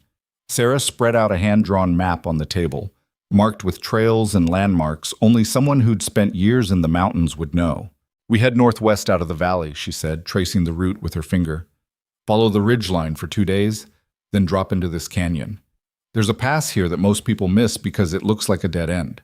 But if you know where to look, it opens up into a traverse that takes us across the range." "How long?" Elena asked. 10 days if we're lucky, 14 if we're not. Maybe longer if we hit bad weather." "That's twice what we planned for." "Your plan was suicide. My plan might work." Sarah looked at each of them. "Everyone needs to understand something. This drive is going to be hell. We'll be cold, hungry, and exhausted. Animals will die. We might die. And there's no guarantee any of it works. If anyone wants out, now's the time." Nobody moved. "All right then." Sarah rolled up the map. "We leave at first light. Bring only what you can carry on horseback. Everything else stays behind." That night, Gideon couldn't sleep. He lay in the darkness, thinking about all the ways this could fail, all the people depending on decisions he'd made, all the weight of responsibility pressing down until he could barely breathe. Around midnight, he heard someone moving in the main room. He got up, found Elena standing by the window, wrapped in a blanket, staring out at the moonlit valley. "Can't sleep?" he asked quietly. "Thinking about tomorrow." "Second thoughts?" "Probably my 10th or 11th thoughts by now." She turned to look at him. "Are we really doing this?" "Unless you want to back out." "I don't. She trailed off. "I keep thinking about my mother's locket, how I traded the last piece of her for supplies to risk my life in the mountains. She'd think I was insane." "Would she?" Elena considered that. "Actually, no. She ran away from home at 17 to marry my father against her family's wishes. Spent her whole life taking risks that proper Boston women weren't supposed to take. Maybe she'd understand exactly what I'm doing." "Then maybe you're more like her than you thought." "Maybe." Elena pulled the blanket tighter. "Gideon, if we die out there, we're not going to die, but if we do, I want you to know I don't regret this. Any of it. The auction, the ranch, the drive. I'd rather die trying to build something real than live safe doing nothing." He didn't know what to say to that, so he just stood beside her, both of them looking out at the land they were about to risk everything to keep. "We should try to sleep," he said finally. "Tomorrow's going to be hard." "They're all going to be hard." "Yeah, but at least we're not facing them alone." Elena smiled slightly. "There is that." She went back to her blankets by the fire. Gideon returned to his bed, and outside the mountains waited in the darkness, indifferent to their plans, their hopes, their desperate gamble against impossible odds. Tomorrow they would begin, and whatever happened after that, there would be no turning back. They moved out before sunrise, the darkness still thick enough that Gideon could barely see the cattle in front of him. Sarah led from the front, Mateo brought up the rear, and Gideon and Elena rode the flanks, trying to keep 26 half-wild steers moving in roughly the same direction. It was chaos from the first step. "Keep them bunched," Sarah called back. "Don't let them scatter." Easy for her to say. The cattle had other ideas. They wanted to go back to familiar pasture, back to the valley, anywhere but northwest toward the mountains. Elena's horse kept shying away from the herd, spooked by the noise and smell. She was gripping the saddle horn with white knuckles, trying not to fall off while simultaneously trying to turn back a steer that had decided to make a run for freedom. "I can't," Elena started. "Yes, you can," Gideon shouted. "Get in front of him, make him turn." She kicked her horse forward, got ahead of the steer, waved her arms. The animal stopped, confused, then reluctantly turned back toward the herd. Elena looked shocked that it had worked. "Good," Gideon called. "Just like that." The first hour was pure hell. The second hour was worse. By the time the sun finally broke over the eastern mountains, painting everything in weak gold light, Gideon's throat was raw from shouting and his hands were numb from cold despite his gloves. But the herd was moving. Slowly, chaotically, with frequent stops and detours, but moving northwest along the ridgeline exactly like Sarah had planned. They stopped at midday to rest the animals and eat. Sarah had insisted on a cold camp. No fires during the day that might give away their position. They chewed on dried meat and hard biscuits that tasted like wood. "How far did we make it?" Matteo asked. Sarah consulted the landscape, calculating. "Maybe 6 miles. Should have been 8. 6 miles in half a day?" Elena looked exhausted, her face smudged with dirt, her hair falling out of its bun. "At this rate, it'll take us 3 weeks to reach Silver Ridge." "It'll get better. First day is always rough. The cattle need to settle into the routine." Sarah took a long drink from her canteen. "How are you holding up?" "I'm fine." "You're lying, but I respect the effort." Sarah looked at Gideon. "She falls off that horse. We don't stop to pick her up. She needs to stay in the saddle, no matter what." "I understand," Elena said before Gideon could respond. "I won't fall." "We'll see." They pushed on. The afternoon was colder than the morning, and the ridgeline got steeper. The cattle moved even slower, picking their way over rocky ground that made every step treacherous. Twice animals slipped, nearly went down. Each time Gideon's heart stopped, imagining a broken leg that would force them to put down an animal they desperately needed. But the cattle stayed upright, barely. As the sun touched the western peaks, Sarah led them into a small depression sheltered by pine trees. "We camp here. Get the animals settled while they're still light." They worked quickly, setting up a rough perimeter with rope, getting the horses unsaddled, checking the cattle for injuries. 3 had cuts on their legs from the rocks. Nothing serious, but Sarah insisted on treating them anyway. "Infection kills out here," she said, applying some foul-smelling salve to the wounds. "Can't take chances." Only after the animals were settled did they set up their own camp. 2 small tents, a fire kept low and hidden in the trees, coffee that tasted like salvation after a day of cold rations. Gideon watched Elena collapse onto her bedroll without even eating first. She was asleep in seconds, still wearing her boots. "She's tougher than she looks," Sarah observed. "Yeah, but not tough enough for this. Not yet." Sarah poured herself coffee. "You should have left her at the ranch. She wouldn't have stayed. Then you should have made her. You ever try making that woman do anything she doesn't want to do?" Sarah smiled slightly. "Fair point." She stared into the fire. "You know Crow's going to figure out what we're doing, if he hasn't already." "I know. He'll send people after us." "Probably. Which means we need to move faster, cover more ground before they catch up." Gideon looked at the exhausted cattle, the sleeping woman who could barely stay in a saddle, the mountains rising ahead like a wall. "I don't know if we can go faster." "Then we better figure it out, because if Crow's men catch us in the mountains, we're dead." Sarah stood up. "I'll take first watch." "You sleep. Tomorrow's going to be worse." She was right. The second day, they climbed higher into the foothills. The temperature dropped until Gideon could see his breath constantly, a white cloud that dissipated as soon as it formed. The cattle moved even slower, exhausted from yesterday, struggling on terrain that got steeper with every mile. Elena stayed in the saddle, but just barely. Gideon could see her swaying, fighting to stay conscious. Around noon, she started coughing, deep, wet sounds that made his chest hurt in sympathy. "She's getting sick," Matteo said quietly when they stopped to rest. "I know. We should turn back." "We can't. We're already committed." Gideon looked at Elena, who was leaning against her horse, eyes closed. "She'll make it." "You don't know that." "I have to believe it." That afternoon, the first snow started falling. Not much, just flakes drifting down through the pines, but enough to make visibility worse and the footing more treacherous. The cattle hated it, kept trying to turn back, forcing the riders to push harder to keep them moving forward. By the time they made camp that night, everyone was too exhausted to speak. They went through the routine mechanically, settle the animals, set up tents, start a fire. Elena managed to eat a few bites of beans before disappearing into the tent she shared with Sarah. Gideon sat by the fire with Matteo, listening to the wind pick up in the trees. "You think we're going to make it?" the kid asked. "Ask me in a week." "That's not an answer." "It's the only answer I've got." The third day, Elena fell off her horse. It happened around mid-morning. They were crossing a rocky slope when her mare spooked at something. A shadow, a sound, who knew? and Elena, weakened by fever and exhaustion, simply slid sideways out of the saddle. She hit the ground hard, rolled, stopped inches from a drop-off that plunged 30 feet into a ravine. Gideon's heart stopped completely. He was off his horse before he'd fully decided to move, running to her, certain he'd find her unconscious or worse. But Elena was already sitting up, coughing, her face white as the snow starting to accumulate on the ground. "I'm okay," she gasped. She wasn't okay. She was shaking, either from cold or shock, or both.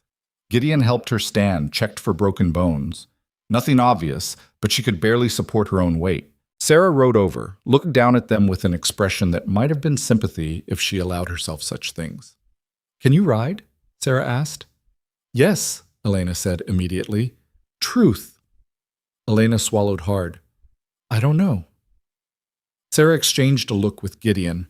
They both knew what this meant. If Elena couldn't ride, they'd have to leave her. There was no other option. They couldn't carry her and manage the herd. "Get her back on the horse," Sarah said finally. "We'll tie her in the saddle if we have to." Between Gideon and Mateo, they got Elena mounted again. She slumped forward, gripping the saddle horn, breathing in shallow gasps. Gideon used rope to secure her legs to the stirrups, not tight enough to hurt, but enough that she wouldn't fall again. "This is humiliating," Elena muttered. "This is survival," Gideon replied. "There's no pride in it." They pushed on. The snow got heavier. By afternoon, it was coming down hard enough that visibility dropped to maybe 50 feet. The temperature plummeted. Gideon's hands went numb even inside his gloves. He couldn't feel his feet at all. The cattle bunched together, moving slower and slower until they were barely walking. Gideon could see their breath in the cold air, could see frost forming on their hides. "We need to find shelter," he shouted to Sarah over the wind. "There isn't any," she called back. "Not for another 3 miles at least." "The cattle won't make it 3 more miles." "Then we lose some cattle. Keep moving." It was the most brutal 3 hours of Gideon's life. The wind howled like something alive and furious. The snow turned the world white, erasing landmarks, making it impossible to tell where they were going. He could barely see Sarah at the front of the herd. Elena was a dark shape on her horse, still upright, but barely. 2 cattle went down, just laid down in the snow and refused to get up. Gideon wanted to stop, wanted to help them, but Sarah kept pushing forward, and he knew she was right. If they stopped, they all died. Finally, mercifully, they reached a narrow canyon with overhanging rocks that provided some shelter from the wind. Sarah led the herd into it, and the animals immediately huddled together, too exhausted to do anything but stand and breathe. The riders weren't much better. Gideon dismounted on legs that barely held him. He got Elena down from her horse. She was conscious but couldn't stand. He carried her to one of the overhangs, set her down on the driest patch of ground he could find. "Start a fire," Sarah ordered. "I don't care if someone sees the smoke. We're freezing to death." Mateo gathered what dry wood he could find while Gideon tried to get his numb fingers to work the flint and steel. It took 6 tries, but eventually sparks caught and flames spread through the kindling. The heat felt like resurrection. They huddled around the fire, silent, too cold to speak. Elena's cough had gotten worse. Sarah examined her with hands that were surprisingly gentle. "Pneumonia, maybe," Sarah said quietly.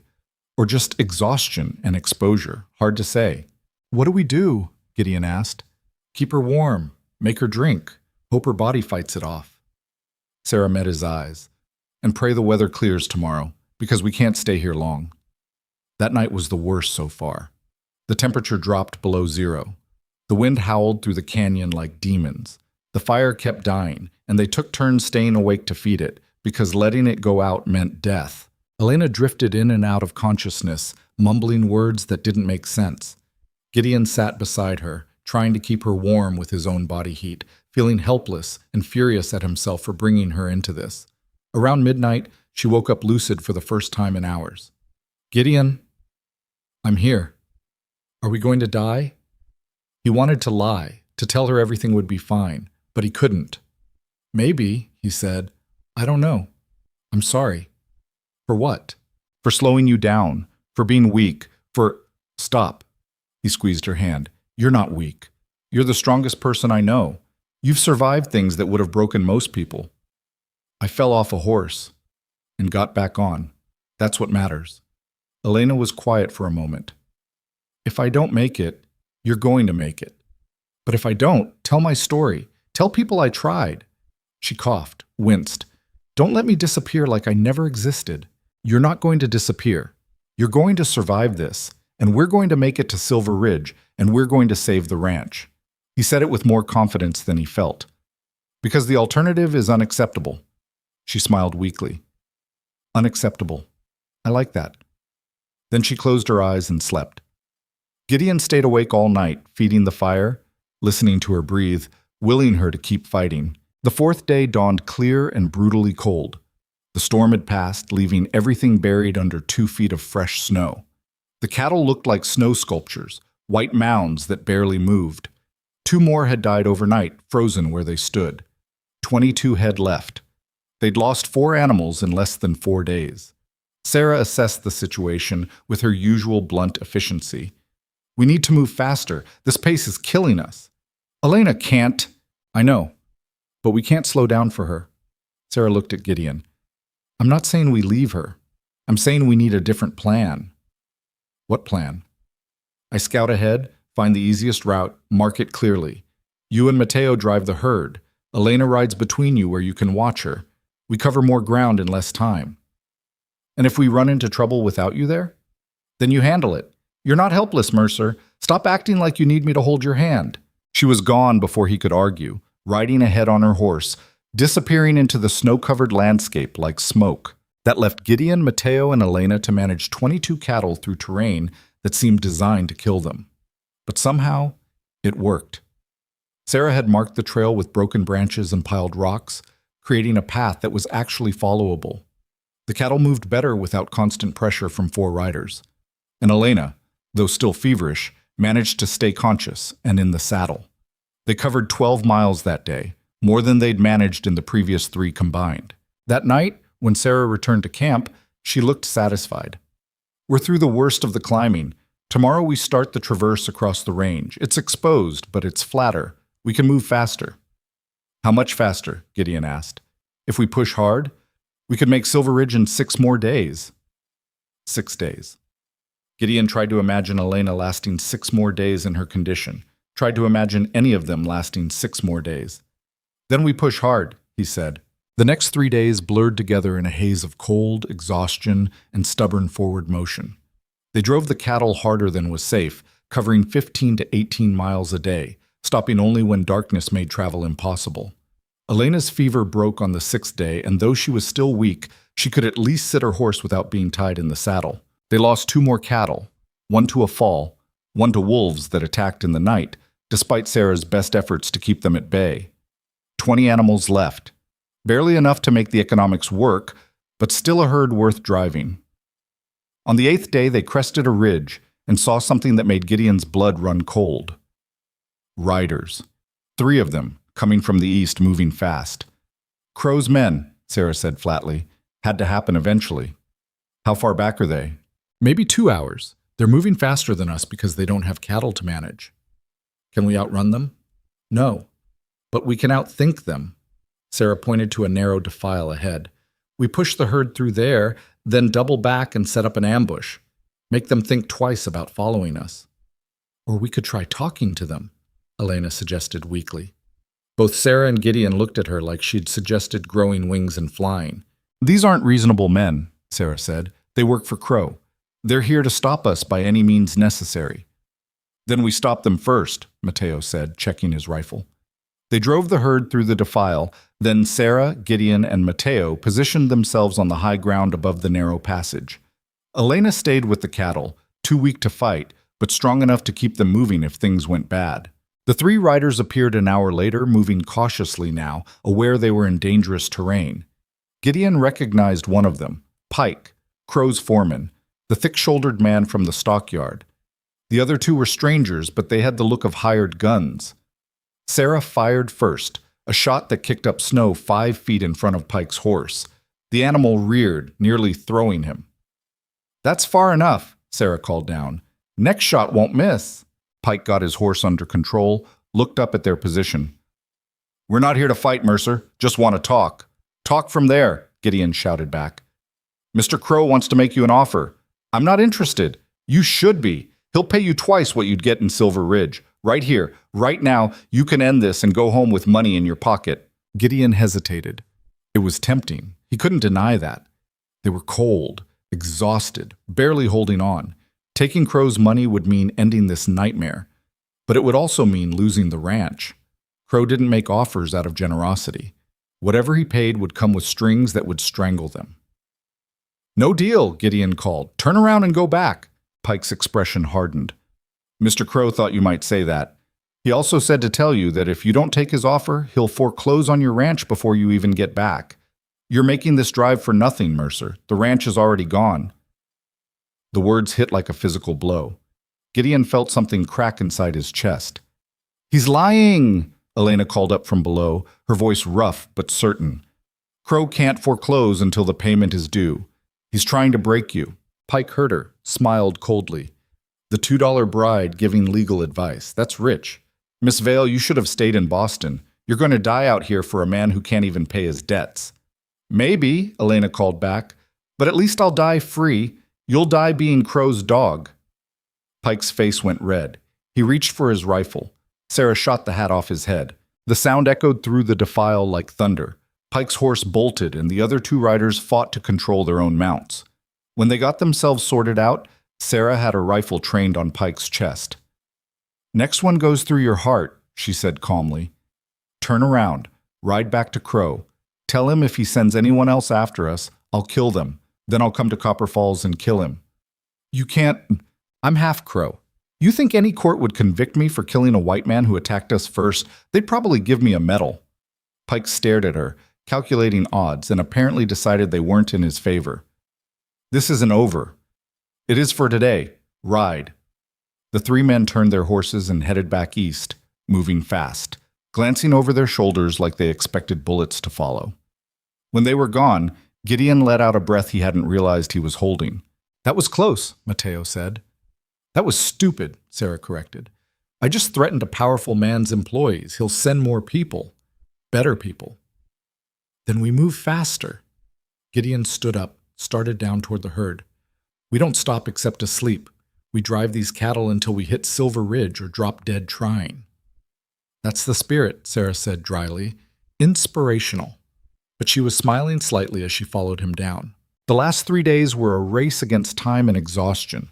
They drove the cattle 18, then 20, then 22 miles a day, pushing beyond what anyone thought possible. The animals started to break down. 3 more died, 2 from exhaustion, 1 from a fall that shattered its legs and forced Mateo to put a bullet in its brain. 17 head left when they finally saw Silver Ridge in the distance. The town sat in a valley below them, smoke rising from chimneys, the railroad cutting through its center like a scar. It was the most beautiful thing Gideon had ever seen. "We made it," Elena whispered. She was still weak, still sick, but conscious and aware. "We actually made it." "We made it here," Sarah corrected. "Now we have to sell the cattle for enough money to make this worth it." They drove the herd down into the valley as the sun set, arriving at the stockyards just as they were closing for the day. The yard manager, a bald man named Thompson, looked at their bedraggled group with open skepticism. "You drove cattle over the northern pass?" he asked. "In November?" "We took a different route," Sarah said. "Must have. That pass closed a week ago." Thompson walked around the herd, examining the animals. They looked as terrible as the riders felt, thin, exhausted, some injured. "These have been through hell." "They have," Gideon admitted. "But they're alive and they're healthy enough. What'll you pay?" Thompson did calculations in his head. 17 head, condition factored in.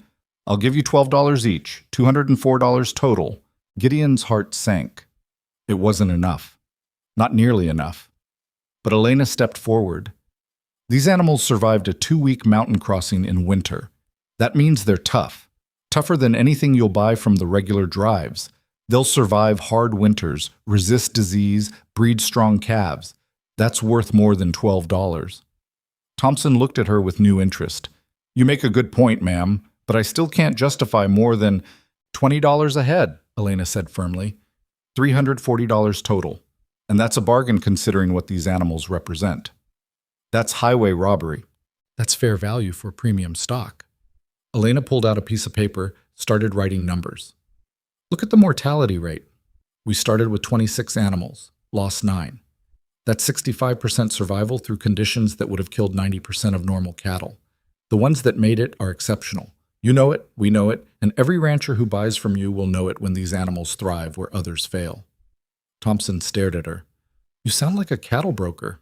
I'm a woman who understands value. $20 a head, final offer.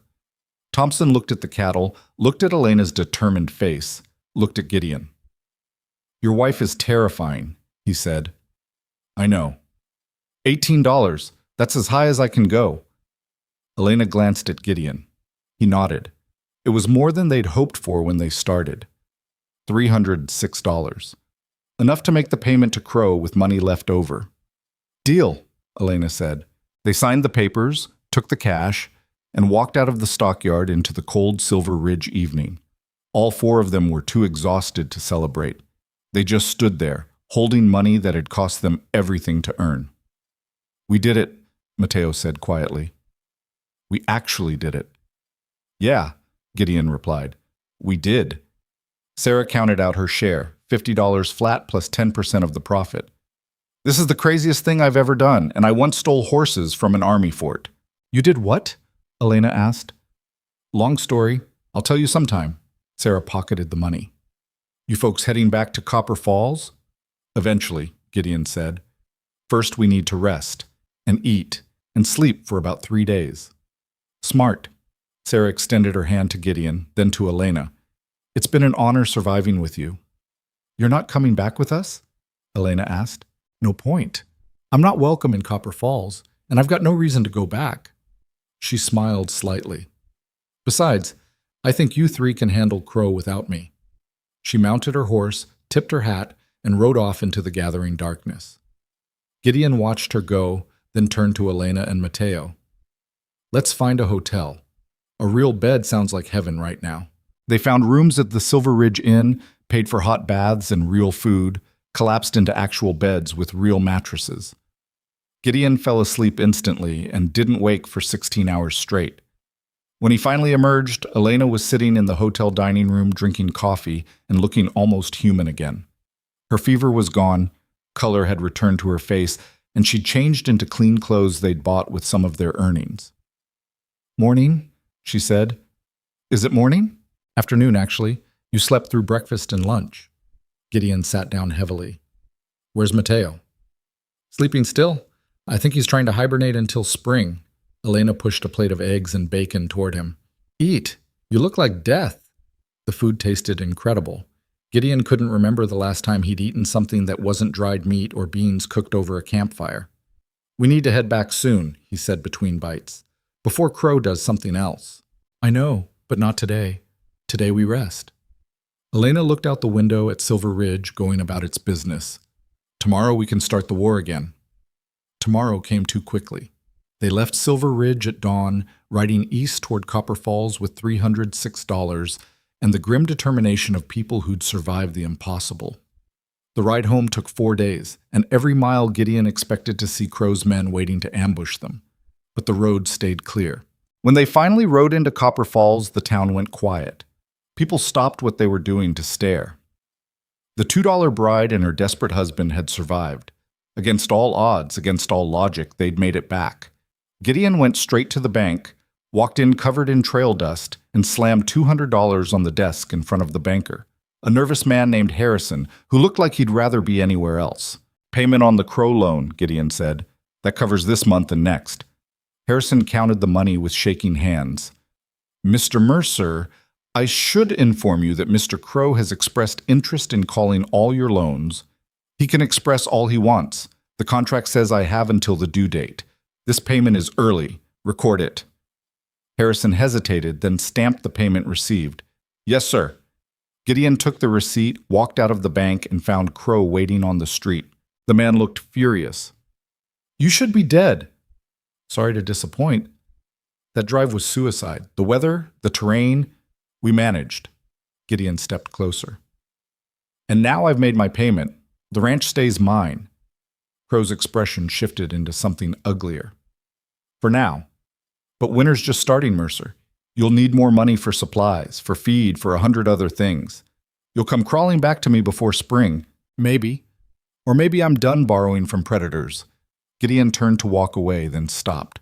Oh, and Crow, if you send anyone after us again, they won't come back. That's not a threat. That's a fact. He walked back to where Elena and Mateo waited with the horses.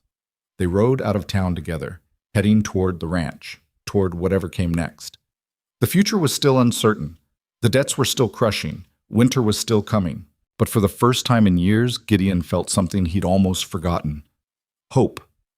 Hope lasted exactly 3 days. On the fourth morning back at the ranch, Gideon woke to find Mateo standing in the doorway of the cabin, his face white as the snow outside. They killed 2 of the cattle, the kid said, throats cut, left them in the pasture like a warning. Gideon was on his feet before he'd fully processed the words. He grabbed his rifle and ran outside into the gray pre-dawn light.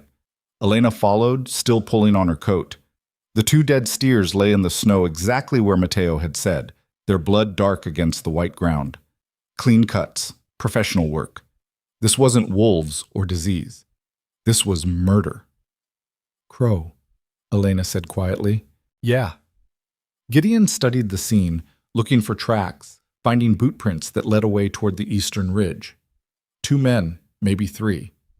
They'd come in the night, done their work, and left. He's escalating. What do we do? That was the question. They'd made 1 payment, survived 1 drive, won 1 small battle, but Crow wasn't going to stop. He'd keep pushing, keep attacking, until they broke or fought back hard enough to make him reconsider. We fight, Gideon said, but smarter this time. Over breakfast, the last of their supplies from Silver Ridge, they planned their next move. Mateo wanted to ride straight to Crow's ranch and confront him directly. Elena argued for going through legal channels, reporting the cattle killing to what passed for law in Copper Falls. Gideon knew both approaches were useless. Crow owns the sheriff, he said, and confronting him just gives him an excuse to kill us legally. Self-defense, he'd call it. No, we need something else, something he won't expect. Like what? Mateo asked. Gideon looked at Elena. You said before that Crow consolidated all my debts, that he bought them from other creditors. That's right. Why would he do that? Elena thought for a moment. Control. If he owns all your debt, he controls when and how it gets called. He can coordinate the timing to maximize damage. She paused. But it also means he's exposed. He had to pay cash to buy those debts. That ties up his capital. How much capital are we talking about? For your debts alone? Maybe $1,000. But if he's doing this to other ranchers, Elena's eyes widened. He could have tens of thousands tied up in debt acquisition. Which means he needs cash flow to maintain operations. Exactly. If his income gets disrupted, he has problems. Elena grabbed paper and pencil, started sketching out numbers. His main income is the stockyard. Every rancher in the valley has to sell through him. He takes a percentage of every sale, controls the prices, makes money on both ends. So if we disrupt the stockyard, we hurt his cash flow, make it harder for him to maintain his empire. Elena looked up. But how do we disrupt it? He's got men, guns, the law on his side. We don't fight him directly, seeing, Gideon said slowly, an idea forming. We go around him. Give the other ranchers an alternative. There is no alternative. He's the only stockyard within 100 miles. No. Silver Ridge has yards. We proved it's possible to drive cattle there, even in winter. If we can organize the other ranchers, get them to bypass Crow entirely. They'll never do it, Mateo interrupted. Most of them are scared of Crow. He's ruined people who stood up to him. Then we show them it can be done. We've already proven it once. Gideon stood up, paced to the window. How many ranchers are there in the valley? Elena consulted notes she'd been keeping. Maybe 15 with significant herds, another 20 smaller operations. Most of them are in debt to Crow, same as you were. So they're all trapped, all waiting for him to foreclose. Gideon turned back to face them. What if we offered them a way out? Over the next week, they worked in secret.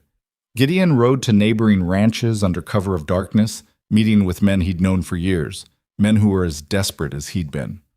Elena prepared detailed financial projections showing how much more money they could make selling at Silver Ridge versus Crow's yard. Mateo spread the word among the ranch hands and drifters, building a network of people willing to help. The responses were mixed. Some ranchers were interested but scared. Others told Gideon he was insane and would get them all killed. A few, 3, then 5, then 7, agreed to join forces for a coordinated drive in early spring. "That's not enough," Elena said when Gideon reported the numbers. 7 ranches won't break Crow. He'll just focus his attacks on them specifically. It's a start. Once others see it working, if we survive long enough for others to see anything. Elena set down her pencil. We need leverage, something that forces Crow to back down. Like what? Like proof of his illegal activities, the loan manipulation, the intimidation, the cattle killing. If we can document it, present it to federal authorities. That'll take months, Gideon said. We don't have months. But Elena was already thinking, her mind racing ahead the way it did when she saw a solution forming. What if we don't need months? What if we already have most of what we need? She spread out papers across the table, copies of loan documents, receipts, promissory notes, all the financial records she'd been meticulously organizing since that first day she'd examined Gideon's books. Look at this, she said, pointing. Crow loaned you money at 15% when the legal maximum for agricultural loans is 12%. That's usury. And here, he bought your debt from the grain supplier for 60 cents on the dollar, then tried to collect the full amount from you. That's fraud. And the cattle killing is destruction of property, criminal intimidation. Proving any of that requires witnesses who'll testify against him. Then we find witnesses. Elena looked determined. There have to be others he's hurt. People who'd talk if they knew they weren't alone. They found their first witness 2 days later. A widow named Martha Hendricks, whose husband had died the previous year, leaving her with a small ranch and debts to Crow she couldn't pay. She'd been fighting for closure for months, watching Crow's men circle like vultures. Elena visited her alone, woman to woman, and came back with a signed statement detailing every illegal thing Crow had done. The usurious interest rates, the threats, the time his men had accidentally set fire to her hay barn as a warning. She'll testify? Gideon asked. She's terrified, but she's also angry, and she's tired of being afraid. Elena added Martha's statement to their growing file. We need more, at least 3 or 4 more witnesses to make a solid case. They found them. A rancher named Collins, who'd lost his land to Crow's foreclosure and could prove the loan documents had been altered. A store owner who'd been forced to sell to Crow at half value or face manufactured debts. A former employee of Crow's who'd witnessed falsified records and intimidation. Each testimony added weight to their case. Each witness made Crow's empire look less invincible and more criminal. But gathering evidence took time, and Crow wasn't sitting idle. The attacks intensified. Fences were cut in the night. Supplies went missing. Someone took shots at Mateo while he was checking the herd, bullets kicking up dirt close enough to make their point. And through it all, Crow maintained plausible deniability. He was never directly involved, never anywhere near when things happened. He's trying to break us before we can move against him, Elena said, after the 5th attack in 2 weeks. Make us too scared to continue. Is it working? Gideon asked. She looked at him with those fierce dark eyes that had first caught his attention on the auction stage. What do you think? It wasn't working. If anything, each attack made her more determined.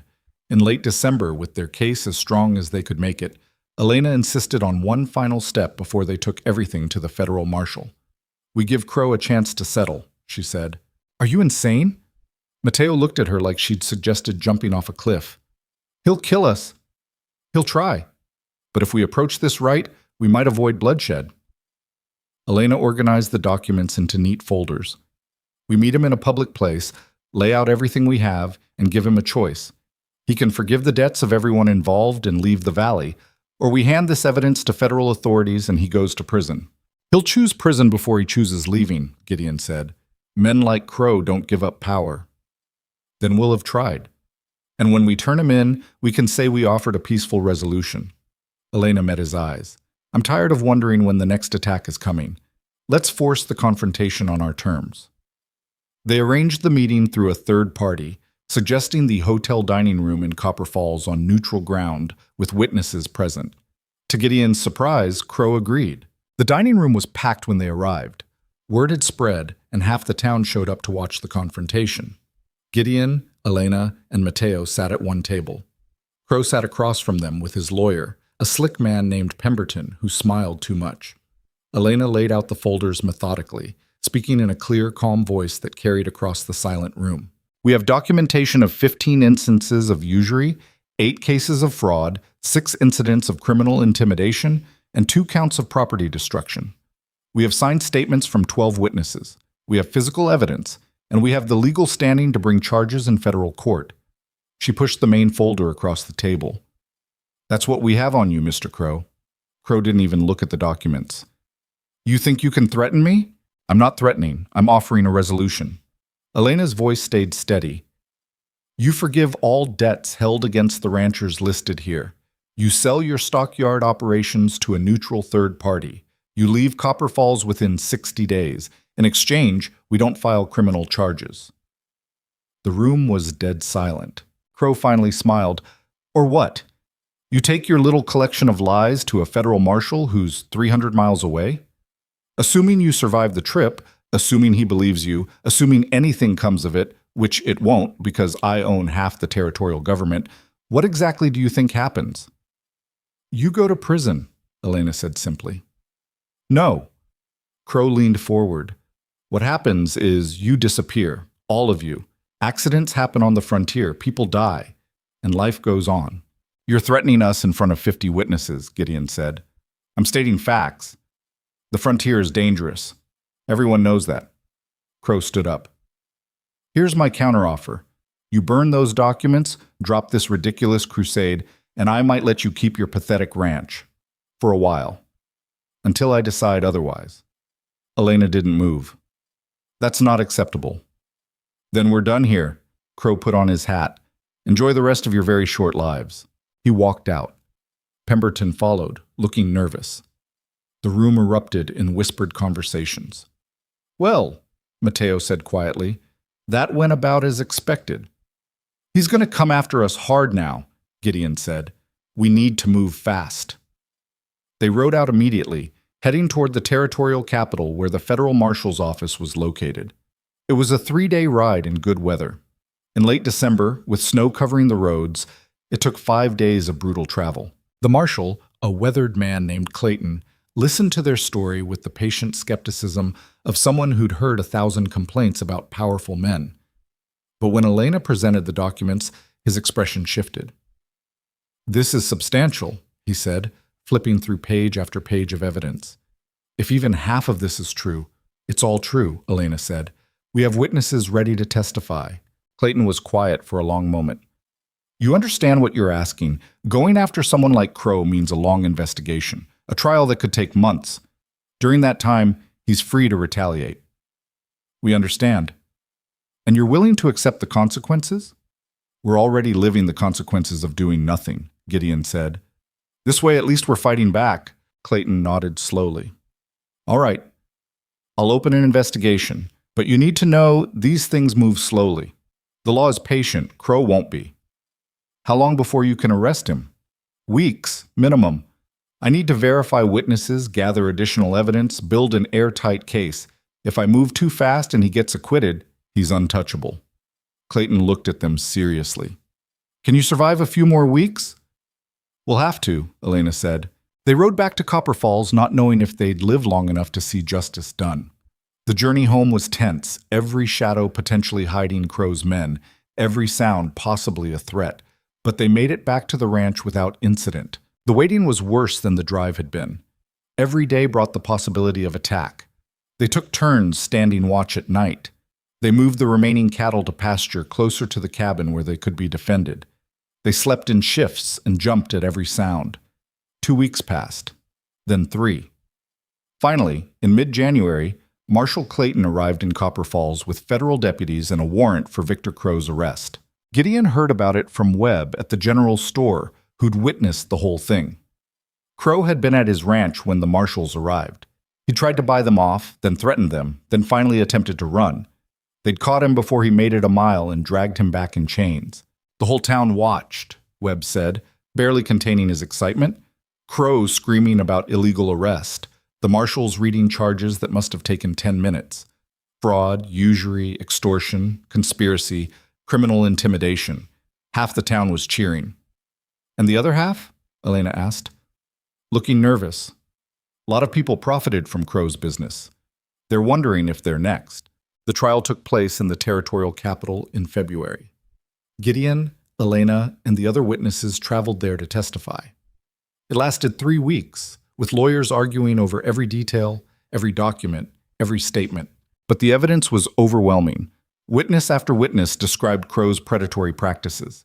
Document after document proved fraud. And when Martha Hendricks took the stand and described watching her barn burn while Crow's men laughed, even the defense attorney looked sick. The jury deliberated for less than an hour, guilty on all counts. The judge sentenced Crow to 15 years in federal prison and ordered him to forfeit all assets acquired through illegal means, which was most of them. The ranch, the stockyard, the businesses in town, all of it was seized and would be sold at auction, with proceeds going to his victims. Gideon stood outside the courthouse afterward, watching them lead Crow away in chains. The man who'd seemed invincible just months ago now looked small and ordinary, just another criminal paying for his crimes. "How does it feel?" Elena asked, standing beside him. "Strange. I thought I'd feel satisfied, but mostly I just feel tired." "That's because we're not done yet." She pulled out a piece of paper, the list of debts Crow had held, now nullified by the court. "We still have to rebuild the ranch, our lives, everything. At least now we can do it without someone trying to destroy us." There's that. They traveled back to Copper Falls slowly, stopping to visit the other ranchers who joined their cause. Collins had already reclaimed his foreclosed land. Martha Hendricks was planning to rebuild her barn. Others were making plans for spring drives to Silver Ridge, organizing a cooperative that would break Crow's former monopoly. When they finally reached their own ranch, it looked different somehow. Still shabby, still in need of repair, but no longer a monument to failure. It was just a ranch, a place with problems that could be solved through work instead of problems that existed to crush them. "We should fix the barn first," Mateo said, surveying the property with the critical eye of someone planning long-term. "Before spring calving starts." "Can we afford it?" Gideon asked Elena. She consulted the small notebook she always carried now. "With the debt forgiveness and the money left from the Silver Ridge sale, yes. Barely, but yes." "Then we fix the barn." They worked through February and into March, rebuilding what had been broken. Mateo proved surprisingly skilled at carpentry, and several of the neighboring ranchers sent workers to help in exchange for Gideon's testimony against Crow. The barn rose stronger than before, new wood mixed with old, imperfect but functional. Elena organized a cooperative association for the Vale ranchers, drafting bylaws and contracts that protected everyone equally. Her education, once useless on the frontier, became invaluable in creating systems that worked, and Gideon found himself teaching others what Sarah had taught him: survival skills, trail wisdom, the hard lessons learned in the mountains. He trained young ranch hands, shared knowledge freely, built networks instead of walls. Spring came slowly to Montana that year, winter reluctant to release its grip, but eventually the snow melted, grass greened, and the world came back to life. On a warm April morning, Gideon found Elena in the cabin working on accounts, as she often did. But instead of the worried expression she'd worn those first months, she looked peaceful. "How bad is it?" he asked, the old fear still lingering. "It's not bad at all. We're actually ahead." She showed him the ledger. "The cooperative drive to Silver Ridge last month brought in more than expected. Our share plus the fees we charged for organizing it were profitable. Not rich, but stable." Stable. 6 months ago, that word would have seemed impossible. "There's something I've been meaning to talk to you about," Gideon said. Elena looked up. "That sounds ominous." "It's not. It's just—" He struggled to find the right words. "We got married because we were desperate. A transaction because neither of us had better options." "I remember. And I know the contract says we're married, legally and officially, but contracts can be dissolved if both parties agree." He took a breath. "If you want out, if you want to go back east or start over somewhere without the weight of all this, I wouldn't blame you. You've done more than anyone could expect. You've earned your freedom." Elena set down her pencil very carefully. "Are you asking me to leave?" "No. Hell no. I'm saying if you wanted to, I'd understand." "I see." She stood up, walked to the window, looked out at the valley they'd fought so hard to keep. "When I was standing on that auction stage, I thought my life was over. I thought I'd become something less than human, a commodity sold to the highest bidder, or in our case, the lowest. Elena, But then you bid $2. Not because you wanted to humiliate me or because you saw me as property. You bid because you saw someone who refused to break. And when we came here, you never treated me like I was bought. You treated me like a partner. She turned to face him. Do you know why I insisted on coming on that drive even though I was completely unprepared? Because you're stubborn? She smiled. Because I needed to prove I was more than my price tag. I needed to know I could survive something that would kill most people. And I did. We did. Together. So you're saying, I'm saying I don't want out. I want in, fully. Not as the $2 bride who got lucky, as your wife, your real wife, your partner, if you'll have me. Gideon crossed the room, took her hands. They were rough now, calloused from work. Nothing like the soft hands of the Boston woman who'd stepped off that stage. They were the hands of someone who'd fought for every single thing she had. I'd like that, he said quietly. Just to be clear, there's no more money for a proper wedding. No church, no fancy dress, He kissed her. She kissed him back. And outside, the Montana sun climbed higher in a sky so blue it hurt to look at. They held a gathering that evening, not a wedding exactly, because they were already married legally, but a celebration.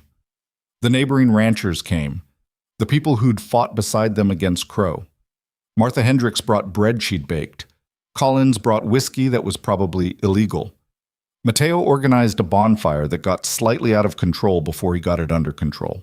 There was no preacher, no formal vows, no traditional ceremony. But as the sun set over the valley, Gideon and Elena stood before their friends and said what needed to be said. I choose you, Gideon said simply. Not because I have to, because I want to. I choose this, Elena replied. This life, this land, this impossible dream we're building, and I choose you to build it with. Someone cheered, others joined in. The celebration lasted until midnight, filled with music from a borrowed fiddle, dancing that was more enthusiasm than skill, and laughter that echoed across the valley. Later, when everyone had gone home and the fire had burned down to embers, Gideon and Elena sat on the porch wrapped in blankets against the spring chill. You think we'll make it? Elena asked. Long term? I think we'll try. That's all anyone can do. That's not very reassuring. It's honest. He looked at her. We're going to have hard times again. Droughts, harsh winters, market crashes, 100 things we can't predict. This isn't a fairy tale where everything works out perfectly after you defeat the villain. I know. But we've proven we can survive the impossible. That counts for something. Elena nodded slowly. Tell me something. If you could go back to that auction, knowing everything that was going to happen, the drive, the freezing, the fights, all of it, would you still bid? Gideon thought about it, really thought. The question deserved honesty. Yeah, he said finally, I would, because those $2 silver bought me something I didn't know I needed. What's that? A reason to keep fighting. Before you, I was just surviving, waiting to fail. But you showed up and refused to accept failure as inevitable. You fought when fighting seemed pointless, and somehow that made me want to fight too. So I'm your inspiration? Elena's tone was teasing, but her eyes were serious. You're my partner, my wife, the person who turned $2 into something worth more than Crow's entire empire. He pulled her closer. Best investment I ever made. She laughed, the sound warm in the cold night. You realize we're going to have to tell that story to our children someday. How their mother was the cheapest bride in Montana history. Is that a hypothetical, or are you telling me something? Hypothetical. For now. She rested her head on his shoulder. But someday, maybe, when things are more stable. Things will never be completely stable. Then when they're stable enough.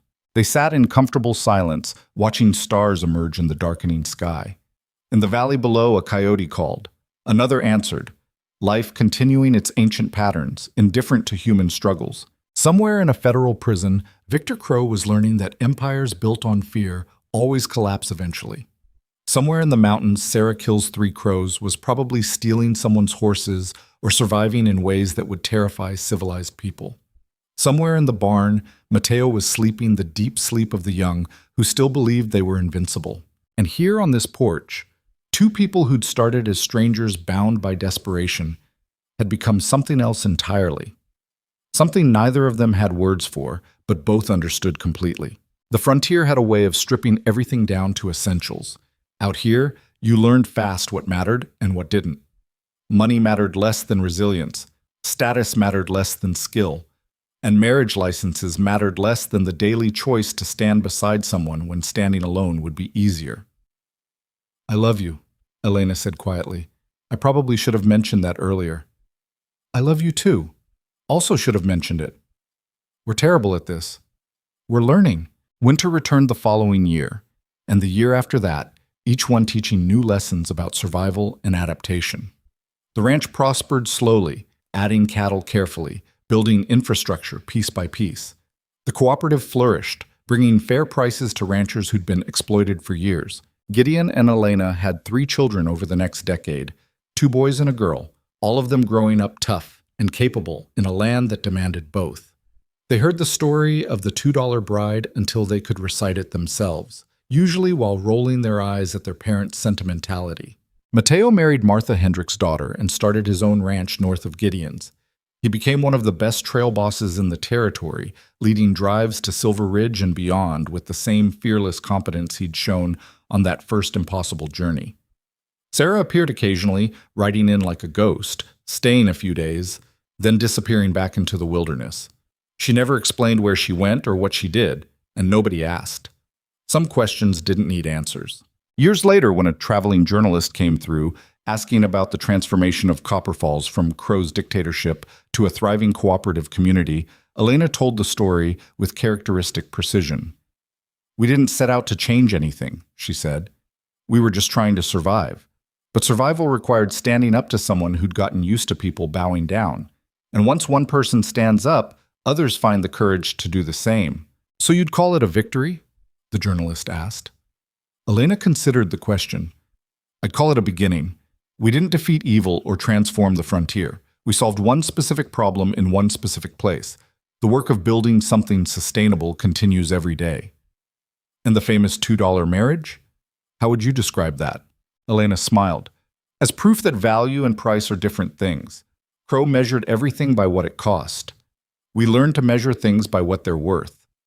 The journalist wrote it all down, published a story that made the rounds back east, romanticizing and simplifying a reality that was far messier and harder than any newspaper could capture.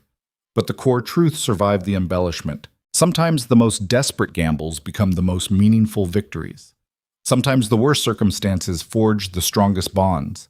And sometimes $2 silver spent by a desperate man on a woman nobody wanted can become the foundation of something that outlasts them both. On a summer evening in 1890, 17 years after the auction that started everything, Gideon and Elena sat on the same porch where they'd sat on their wedding night. They were older now, weathered by time and experience, marked by the years of hard work. "You ever regret it?" Gideon asked. "The auction? The drive? All of it?" Elena looked at him with eyes that still held the fire he'd seen on that saloon stage. "Every single day." He blinked. "Really?" "No, you idiot. I'm mocking the question." She took his hand. "I regret the parts that hurt, the fear, the cold, the times I thought we wouldn't survive, but regret the choice itself. Never. Even knowing what it cost? Especially knowing what it cost. Easy victories don't teach you anything. We learned what we're made of. That's worth more than comfort." Their daughter, named Grace, after Gideon's mother, called from inside that dinner was ready. Their sons were arguing about something trivial. Life continued its chaotic, beautiful routine. "You think they understand?" Elena asked. "What we built here?" "They will, when they're older, when they face their own impossible choices." Gideon stood, helped Elena to her feet. "We gave them something to build on. That's all parents can do." They walked inside together, leaving the porch empty as darkness fell across the valley. Somewhere in that darkness, the land they'd fought for waited patiently. It would outlast them, outlast their children, outlast the memory of Victor Crow and the $2 auction and the winter drive that should have killed them. But the lesson would survive in different forms. The knowledge that worth isn't determined by price, that dignity can't be auctioned, that sometimes the things sold cheapest turn out to be the most valuable, and that $2 in the hands of the right people at the right moment can buy something that has no price at all. A chance. A choice. A future built by two people who refused to accept the limitations others placed on them. In the end, that was the real story. Not a romance, though love grew from desperate soil. Not a triumph over evil, though evil was confronted and defeated, but a story about two broken people who found each other in the worst possible circumstances and chose to build something together rather than surrender separately. The frontier didn't care about their struggles. The mountains didn't notice their victories. The winters kept coming regardless of their preparations. But they survived anyway, together. And that made all the difference.